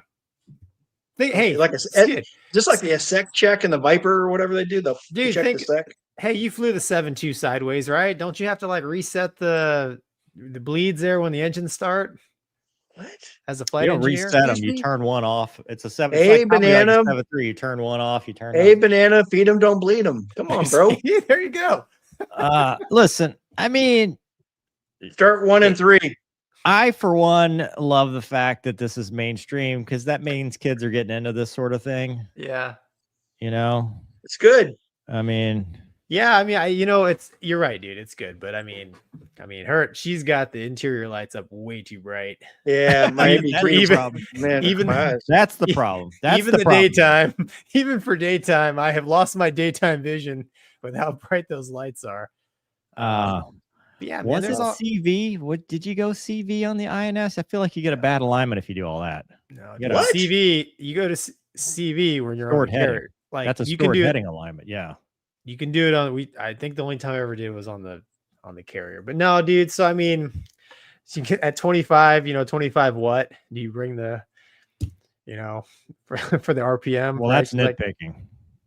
I know, but then she goes straight to blower. I mean, dude, if you're gonna introduce fuel, you might as well shut the throttle all the way. It's free. Hey, listen, on the T-38, that's how you got the igniters going. Either hit the button or go to AB. Right, throttle's max, baby. That was an option. Well, hey, and the Hornet compressor stall. Yeah, and the Hornet, the igniters fire when you got it in max. But the thing is, if this is a Super Hornet, dude, it's FADEC controlled, so you can put you can put wherever you want. Wherever you want. If you're flying the old jet, you definitely don't want to have them. It's a C. DCS simulates the C. Yeah, then no, you don't want to. It's a big motor C. She did bring it back to idle, but it's that's poor. I used to just mid range and back. And it was good. Never shut the APU off by yourself. Let it time out because it does a cooling thing and then shuts off automatically. I think the switch is not magnetically held on her. Your APU shuts down automatically. Yeah, skid after both engines would start, the APU would just run for, I don't know, a certain amount of time, another minute or so, and then you'd hear it, we just shut off. They told you don't shut it off because temperature, right? So it was cooling as it was running after you start the engines. But it's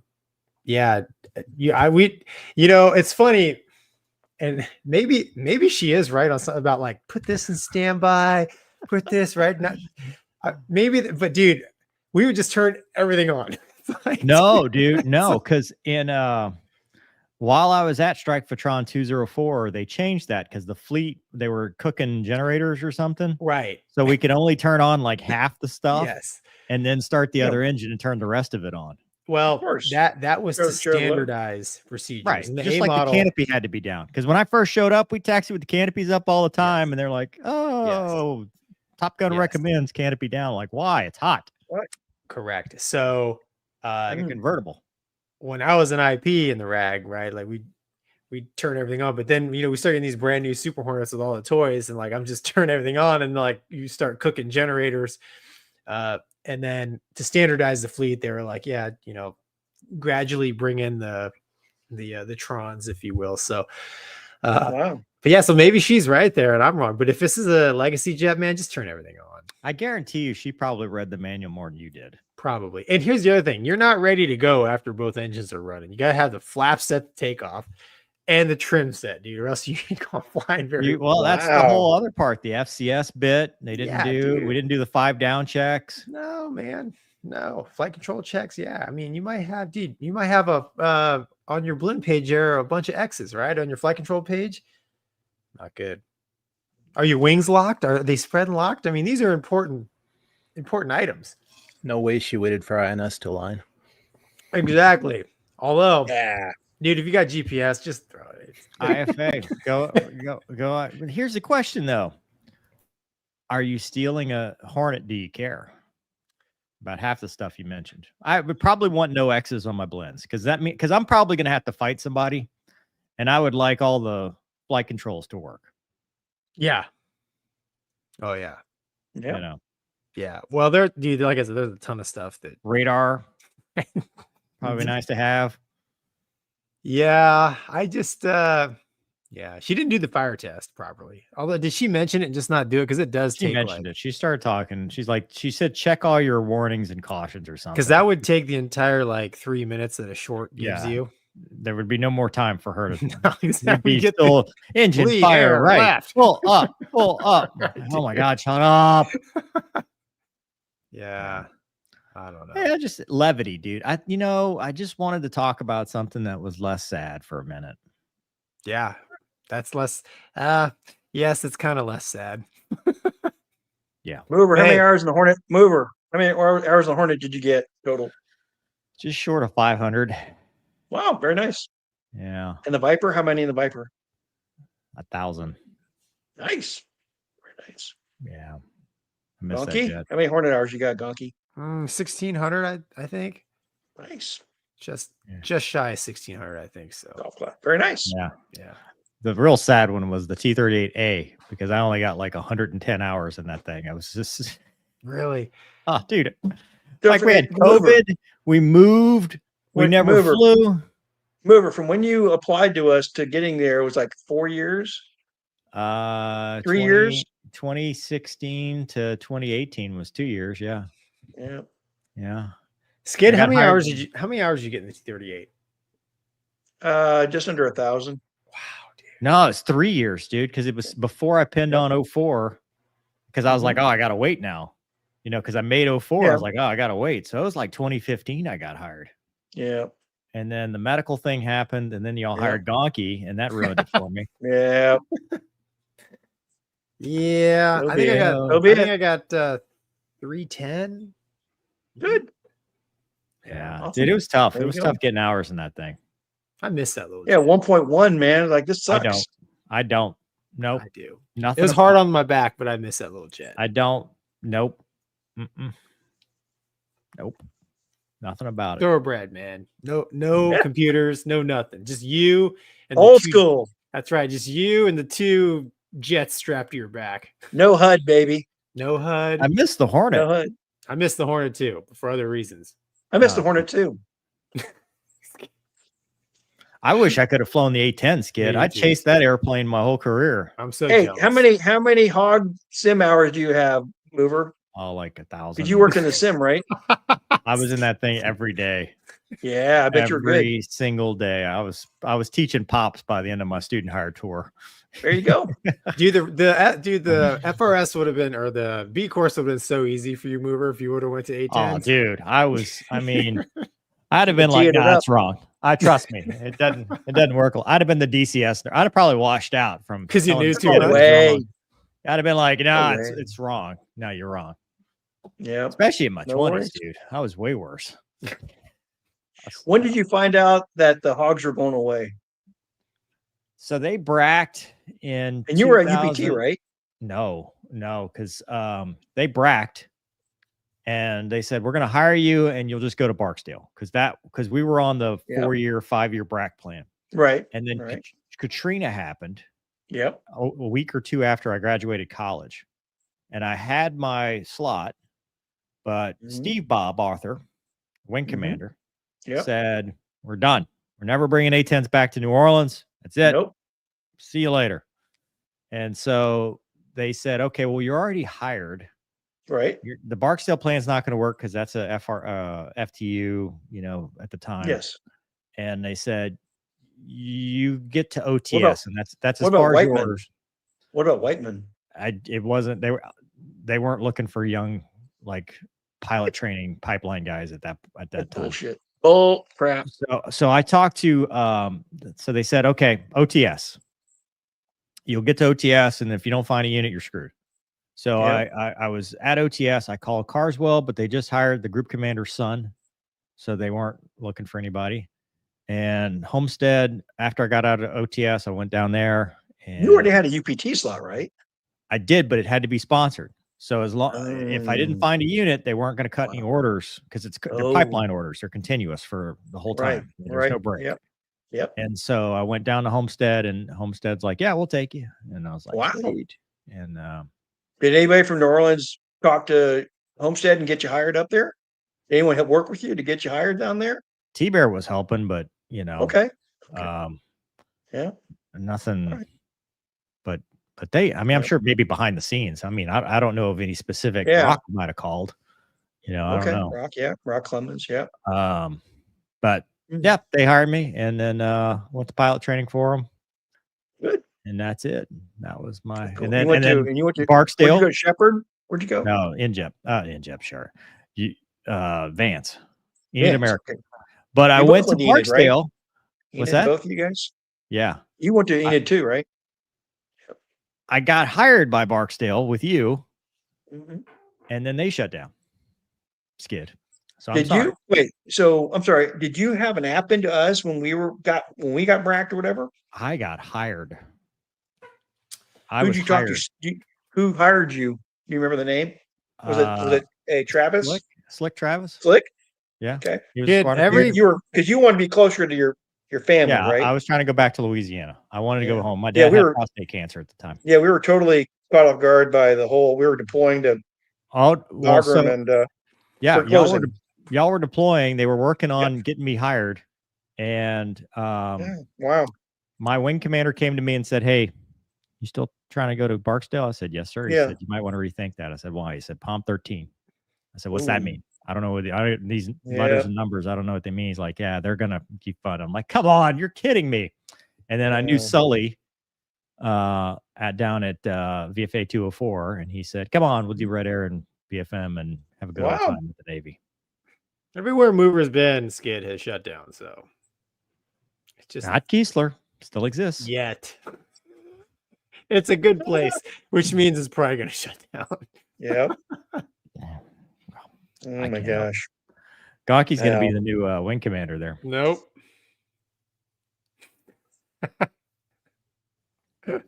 Isn't it crazy, Gonky, that all your peers are like 06s? Yeah. I know. You're just a major.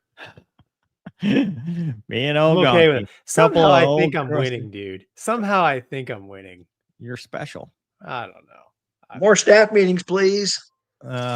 Anyway, just say no. Meetings. Lockheed Martin says, you know what? You put Fat Amy on here for sure. People are gonna. So Lockheed has decided they're not going to protest the next generation air dominance fighter loss that Boeing won. They are going to pitch a 5th gen plus version of the F-35. You mean like 6th gen minus 6th gen? No, minus 5 plus. 5 plus. So it's like a NASCAR upgrade, so to speak. Already? We would take the F-35 and apply some of those co-funded technologies for both the NGAD and the F-35. Wow. 80%, 60% of the time, it works every time. It's 80% of the capability for half the price. Which now they want to open it up. 200 million. Yeah, they're not going to tell us what it is. You just have to sign here on the dotted line before we'll tell you what you get. And the check turn it into a Ferrari? He said, I explained this at the meeting at the White House. Dogfights are not what we want anymore. Believe me, that jet. Two engines? Two engines? Yeah. So a lot of cool tech. Dogfights are not what we want. In air-to-air combat, we want to shoot the other guys. Oh, I'm glad he clarified. I said, before he even knows we're there. And you do that, first of all, with the critical sensors to find them. Then you make sure they can't find you, and that's the stealth technology. There's some techniques they've used for the NGAD offering that can be applied. Geometries, countermeasures, stealth, etc. New weapons and tracking systems increase range. So it's not clear to me, are they taking it from their failed prototype, or are they taking it from what Boeing's going to give them that they're going to get? I thought. What's Boeing giving them? No, that's what I'm asking. Like, are they, because Boeing won the contract, right? They're saying they're going to take tech from the 6th gen. So is it because, like, how that work? But, you know, the article talks about Boeing did this with the Super Hornet, the Block 3, and they also did it with the EX, the Eagle jet. So this is not unheard of. To some degree, the Block 70, you know, when they started going from mechanically scanned array to active electronics scanned array in the Viper. So this is kind of just par for the course. I mean, it's grow where you're planted. They're just making the best of what they had. What do you think, Gonky? Well, I think, you know, as an airplane, the F-35 is not that special, right? What makes it special is the techie stuff, right? The technology. So I think having lost the F-47 bid, probably somewhere in the debrief, you know, with, I don't know, the government, they probably got a better idea of kind of what the government was looking for. And this is how they have, you know, applied future technologies to a current airplane, much like they did with Super Hornet and Eagle as a lower cost pitch to the Air Force. I don't think knowing the Air Force, they have to have the newest, shiniest, most expensive thing, right? So I'm not sure that it's going to work with the Air Force, but maybe the Navy, because the F-35 obviously is being used by the Navy, Marines, and the Air Force. But that's kind of what I think happened, Mover, was they probably got a little more feedback after the competition was over, and thought, oh, okay, this is the direction we probably should have went with our bid, and they have applied that to future ideas with the F-35, which honestly, man, I don't see it as a bad. I think it's a good idea, because I'd argue, even F-22 and F-35, I mean, those airplanes, they have not fully matured. You know what I'm saying? Like, we're still like upgrading them and advancing the tactics with those airplanes. So, I mean, there's plenty of room to grow. I just saw a post about 2 Raptors off of that big 757 that they do the tech stuff on, and they're still upgrading that thing, like the Block 30 or whatever. I mean, the F-16, we went from, the early blocks, Block 10, Block 15, 20, 25, 30, 40, 50, 70. So, I mean, wow. I think they just basically announced that, we're going to keep making this thing, and we're going to keep making it better. Copy. Cool. Thanks. Because what even is Gen 6? Like, at this point, how do you even define it? I mean, what differentiates? Because kind of socially acceptable is 4 to 5 was the stealth, that stealth difference between a 4th gen and a 5th gen, but 5th to 6th, I mean, it's stuff that's behind the vault that only Skid knows about. Right.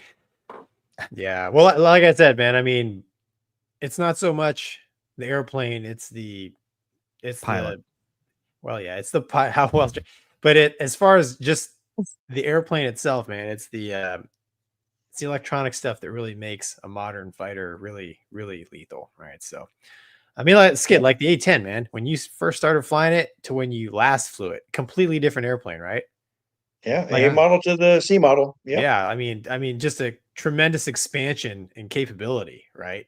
Yeah, obviously the same airframe, but right. That's what I'm saying. High tech pod, the targeting pod, the digital SME, the moving map, the SATCOM radio. Right. So you think they're going to call it the NVG qualified? What? The DEF? Like, are they going to change the designation, or is it still going to be the ABC? You know what I mean? Or like, are they going to, with the Gen, how are they going to differentiate? Just call it different, like TR3, or are they going to? I don't know, man. I mean, I don't know. It depends. The Navy. So the Super Hornet is actually a totally different airplane than the Legacy Hornet. Oh, yeah. They still call it the F-18EF. Right. And years ago, somebody told me that was a money pot thing with Congress. Like, they didn't want to pay for a new airplane. So the Navy was like, hey, it's not new. It's just the EF version. And they kind of look the same to they look the same to the untrained eye, but they're totally different airplanes. Different wing, tail. I mean, the only thing that's the same is the pointy end where you're sitting, right? So I don't know, Mover. They could pull some sneakiness like this to get things through, or not. Who knows? Do what you got to do. Get rid of all the VTOL crap and make it. Yes. Get rid of the vertical takeoff nonsense. Make it the hot girl at the prom she was always intended to be. Exactly. Pull all that vertical crap out of it. It's a glow up. It's just going to be a glow up. Yes, exactly. Make the Marines fly airplanes the way God intended it to be. Yeah, certainly not autonomously. No. Exactly. Without your pilot. Exactly. Yeah. Oh, man. All right. We got some comments and then one more topic. John says, can we get the glitter on this show too? Glitter? Like from the F-18 Instagram video. Oh. Win plus home, follow me. Okay. What is it? There was a conversation about the hotkey auto startup. I'll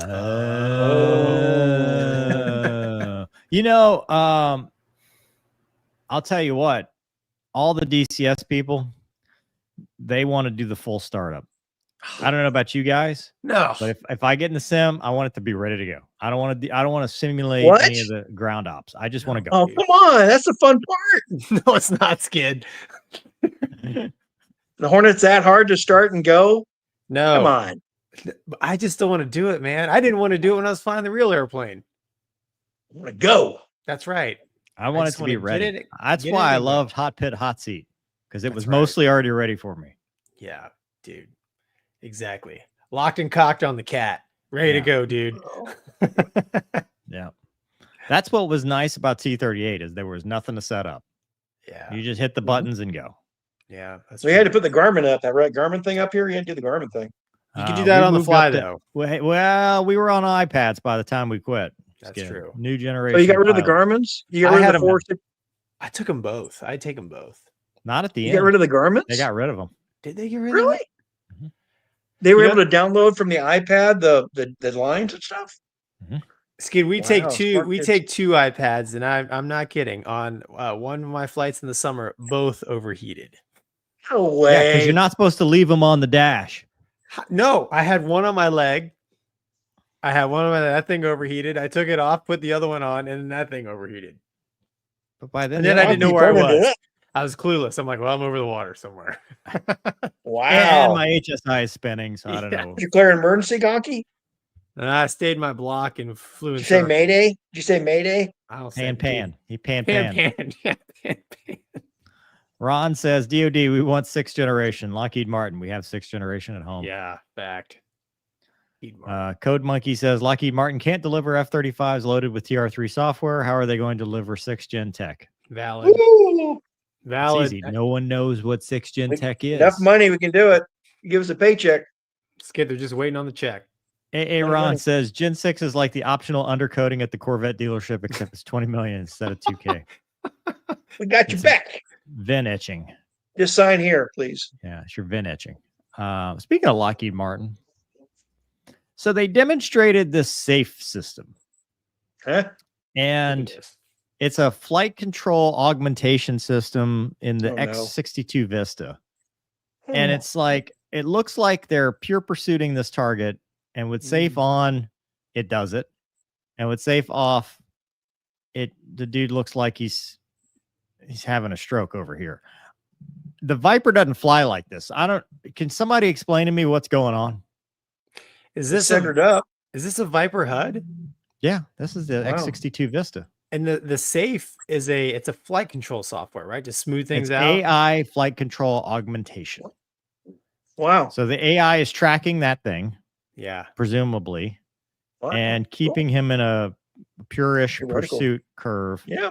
And when he's trying to do it on his own, it looks like he's intentionally just making this look as bad as possible. Like So when I'll never forget, I was getting I was in an F-18, not F-16, but I was going through upgrade for flight lead and IP at the same time. So I was doing one of my BFM sorties and I see a shot opportunity, and in the Hornet, I put it in Vertac and I go for the shot. So I, lift vector on and I pull, and it looks just like safe off, right? So the airplane, as I'm trying to drag the guy I was fighting into the radar there to snag a lock on him, I can't do it.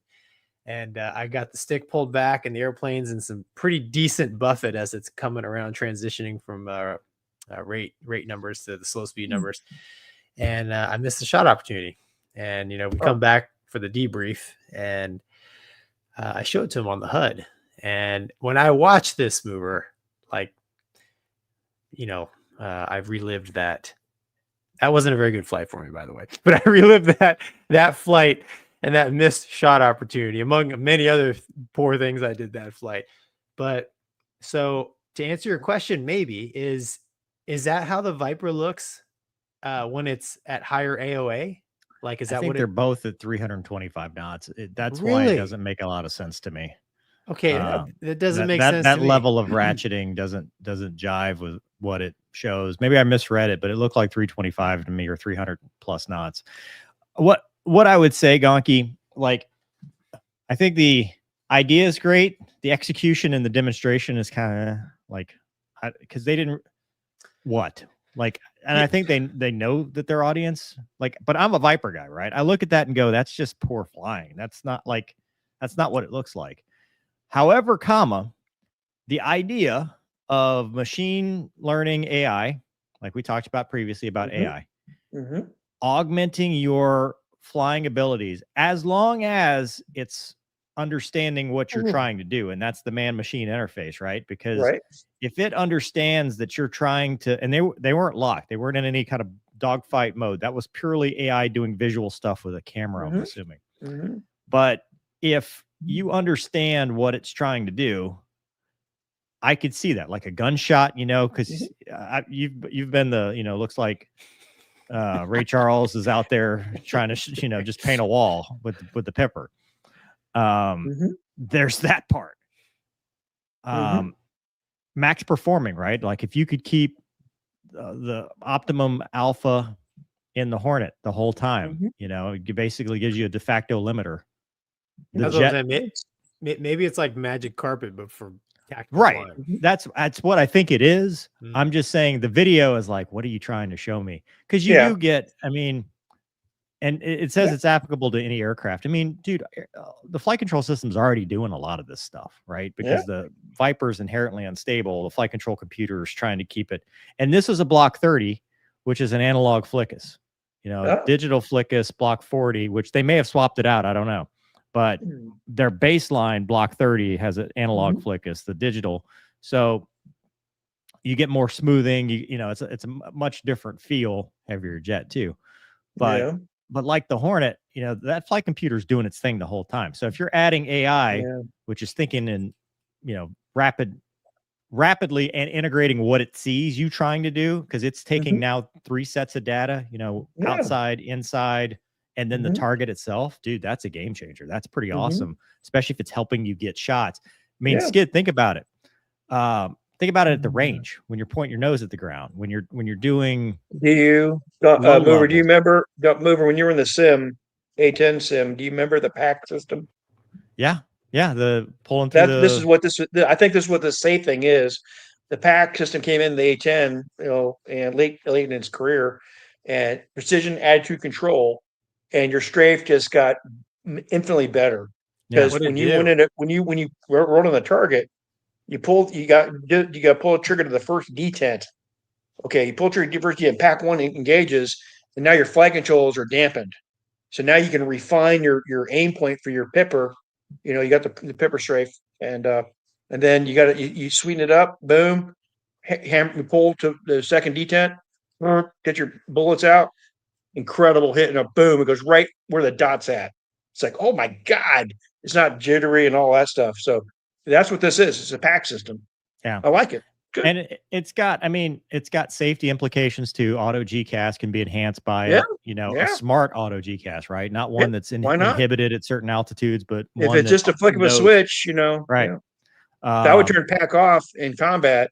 If I wanted to spray my bullets around, I'd turn my pack system off so I could, if I wanted to spray a target area. 100%. I mean, I love the idea. I think it's a game changer as far as how much does it cost? How much? $1 billion. Lucky, man. It's a good price. Good price. It's baked in. No, cheap.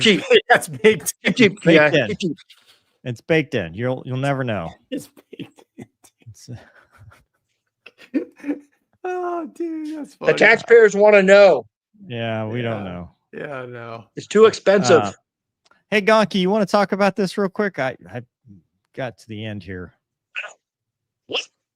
There's a bomb threat on an airliner. Was there? Yeah. No way. Right.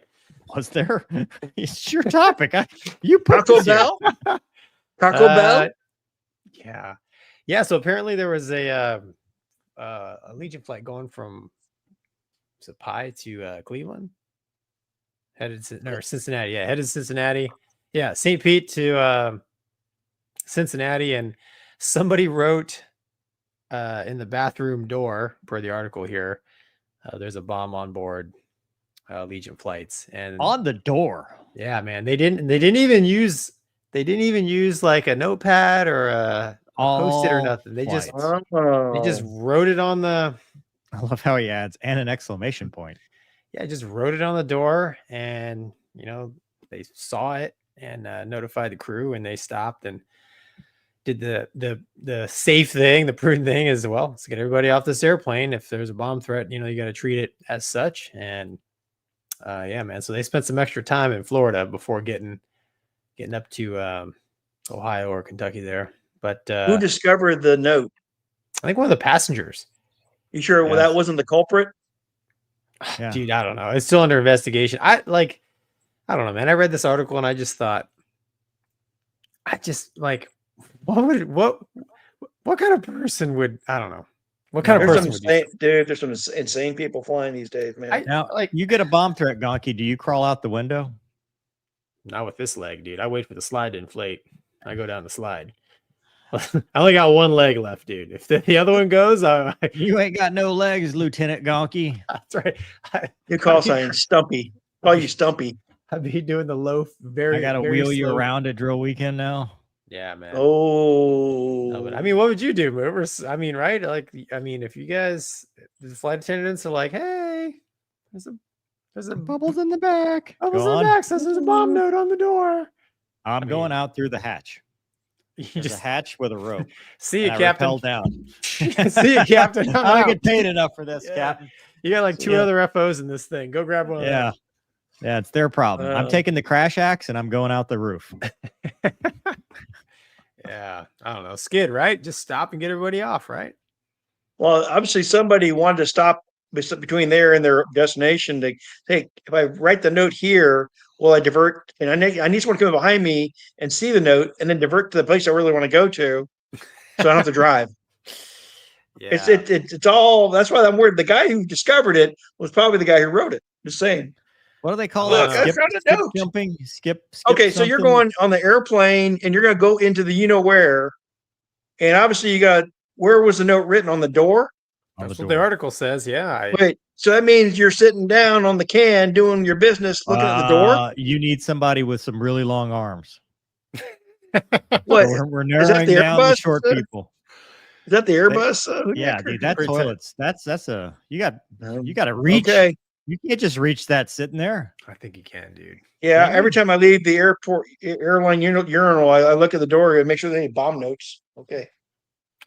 Yeah, I mean, yeah, I don't know, man. I need to divert airplane now. They're gonna be in trouble. If they find out actually who did Oh God, yeah. They're gonna be in trouble. Yeah, for sure. Yeah. What are you gonna do? I'm telling. Handwriting analysis. Yeah. Pretty much. Penmanship. Hey, Gonky, what's the mental health minute? I did the last two, man. I don't know. I got one for you. Good. Skid talked about it. We talked about it. Like, you get into the country music kick, right? The old Garth. Unanswered prayers, dude. Sometimes stuff you want, like you think you got to have this, and then it doesn't work out, and you're like, man, I'm glad it worked out this way. That's not to say that I'm very glad I didn't get to go fly A-10s with Skid. But oh man. But there was, flying Hornets was cool. Being around with my dad. Yeah. It did give me that opportunity. Yep. I wouldn't have met Gonky if I'd gone that no route. Gonky? So, no Gonky? I think it applies a lot in life, and it goes back to the grow where you're planted thing. Sometimes it doesn't work out, but there's a bigger reason. There's a bigger reason it didn't work out. And you find your purpose in life, and it may not be what you expected, but it is what you make of it. Man, wow. So use the resources you have available to help you understand what your path is. Good. Skid, what do you got, man? I'm on Skid on that. No, that's perfect, mover. Okay, we get told we're closing down at Barksdale, and my plan was to retire at Barksdale, live the dream, stay there, and do my thing, and. We get told we're closing down. So, oh gosh, now I got to find a JOB. And they moved the squadron out to Tucson. I didn't want to do that again. I'd done RTU IP duties out there, and I didn't want to go back to Tucson. Not good for the family. We want to be in this.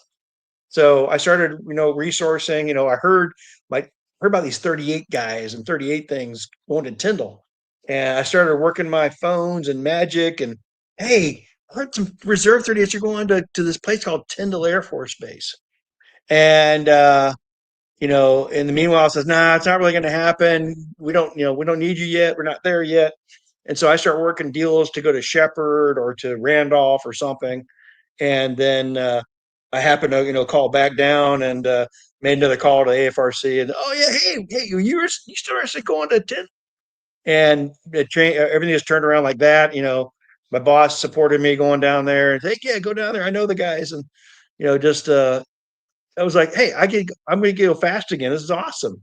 So like you said, sometimes I want to do this, but that didn't work out. And again, sometimes it's for the better. Like, I know Gonky had a job offer. He didn't want it in a family. Hey, you said it'd been a great deal, but would it have been best for you and your family and your, mental health? And same thing for me. I got a call, I think about a year ago or 2 years ago. And I think I told Gonky about this. And it was a great deal. Like if it really happened, I'd be on cloud 9, but it'd be hurt my family, it'd be gone. And so you look back and go, I'm glad I didn't do it. I would have loved to have done it, but it would have been terrible for my family. So enjoy, obviously go for your goals, do what you can to attain your goals. But sometimes if you don't get what you want, it's maybe for the best. I don't know. It's also a Rolling Stones song. There you go. Yeah. No, I mean, you guys hit the nail on it. I mean, what you said earlier is like, God, can you believe all your friends are 06s now? And it's kind of made me think like, oh, dude, I'm a failure, right? Underachiever. We are failures. Yeah. I mean, I don't know. I guess the beauty of life is the thing, the things you care about when you're younger. Yeah. When you're older, you don't care about it anymore, right? So your goals and your the path maturity. that your maturity, you think the path that you should be on changes as you get older. And of course, I'm a Christian. I pray about the path that God has for me, and that I'm following that path. I don't know if I am, but I try. But at the end of the day, you kind of with age. The one good thing with age is like you can look back and kind of and basically do a quick debrief. Mover, you said like could have been 06, but dude, since I left active duty Navy, I've like you said, I wouldn't have met you. I wouldn't have met Skid. I wouldn't have flown T-38s. I wouldn't have flown the Air Force. I wouldn't have fought flankers. I wouldn't have fought MiG-29s. I mean, the list is long on things that I would have never got to do. And really, I didn't have much of a plan when I got out of active duty. I just knew that, like Skid said, about family. Like I was recently married, and I knew I wanted to have a family, and active duty wasn't gonna cut it. Nope. So, things didn't always pan out. And Skid, I've talked to you a couple times about big life choices, and you've always given me really good.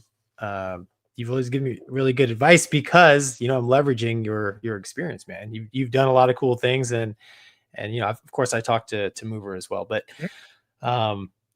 yeah, if things don't go your way, there's always sometimes sometimes I believe God doesn't give you what you want because he's molding you for something better in the future, right? So if you're not a believer, maybe the tough times now are preparing you for the good times later. And I think that's pretty valid no matter how you want to look at it. But like Mover said, just one foot in front of the other, and use your friends, family, church, support groups, whatever you need. If things don't go your way initially, and keep your eye on the prize. Yeah. Doug? I couldn't find a mute button.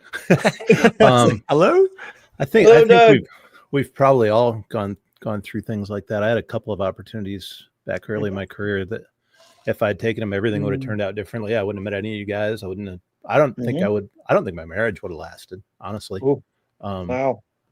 And as it was, I ended up staying here in Louisiana at a small university for 30 years, which was never my plan. Like, in my business, you change jobs every 5 years. And, just loved every minute of it. What's funny, Mover? I'm just Skid. I love Skid. Everybody loves Skid. Funny. he's just too funny. Look at the chat, man. He's hilarious. I love it. What are you doing? I love it. Skid, you're a trip, man. Anyway, so I think that's the show. So guys, wait, before we go, because I was talking to my wife earlier about this. Indulge me for a minute. Was there a period of time when call signs were more like skids, where they worked off of last names and then became more about experiences, or how does that go? Because skid marks, dusty roads,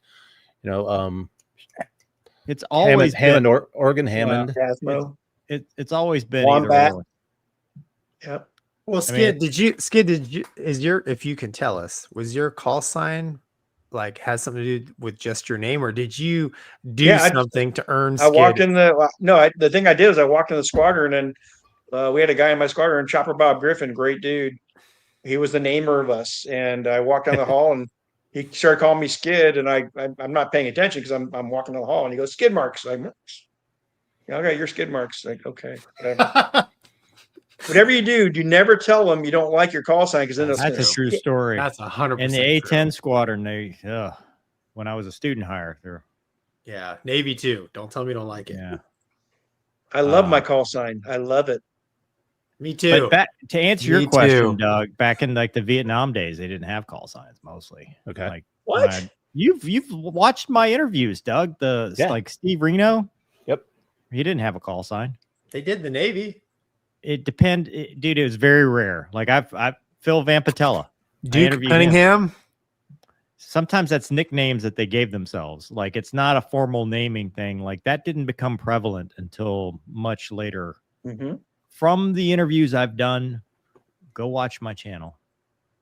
Those interviews are priceless. Those interviews are priceless. I wish we had stuff like that for World War II pilots. At least you got some of the Korean and Vietnam guys. Lot of history. Manjot says, looks like DCS probably a shot from the sim. No, that was legit. That was a real real thing. Zippers Forever says, don't get treed by a Chihuahua. Be the Malinois. Nice. John says, unanswered prayer may be God's gift of protection from unintended consequences. Unknown. As Gonky says, do the opposite. Only if you're Bizarro. Do the opposite. With friends like this, who needs answered prayers? That's right. Right. Gosh, Gonky, think of where you could have been, bro. Hang with the wrong crowd, Colonel. Gonky could have been. All right, let's do the mental health minute now. Go ahead.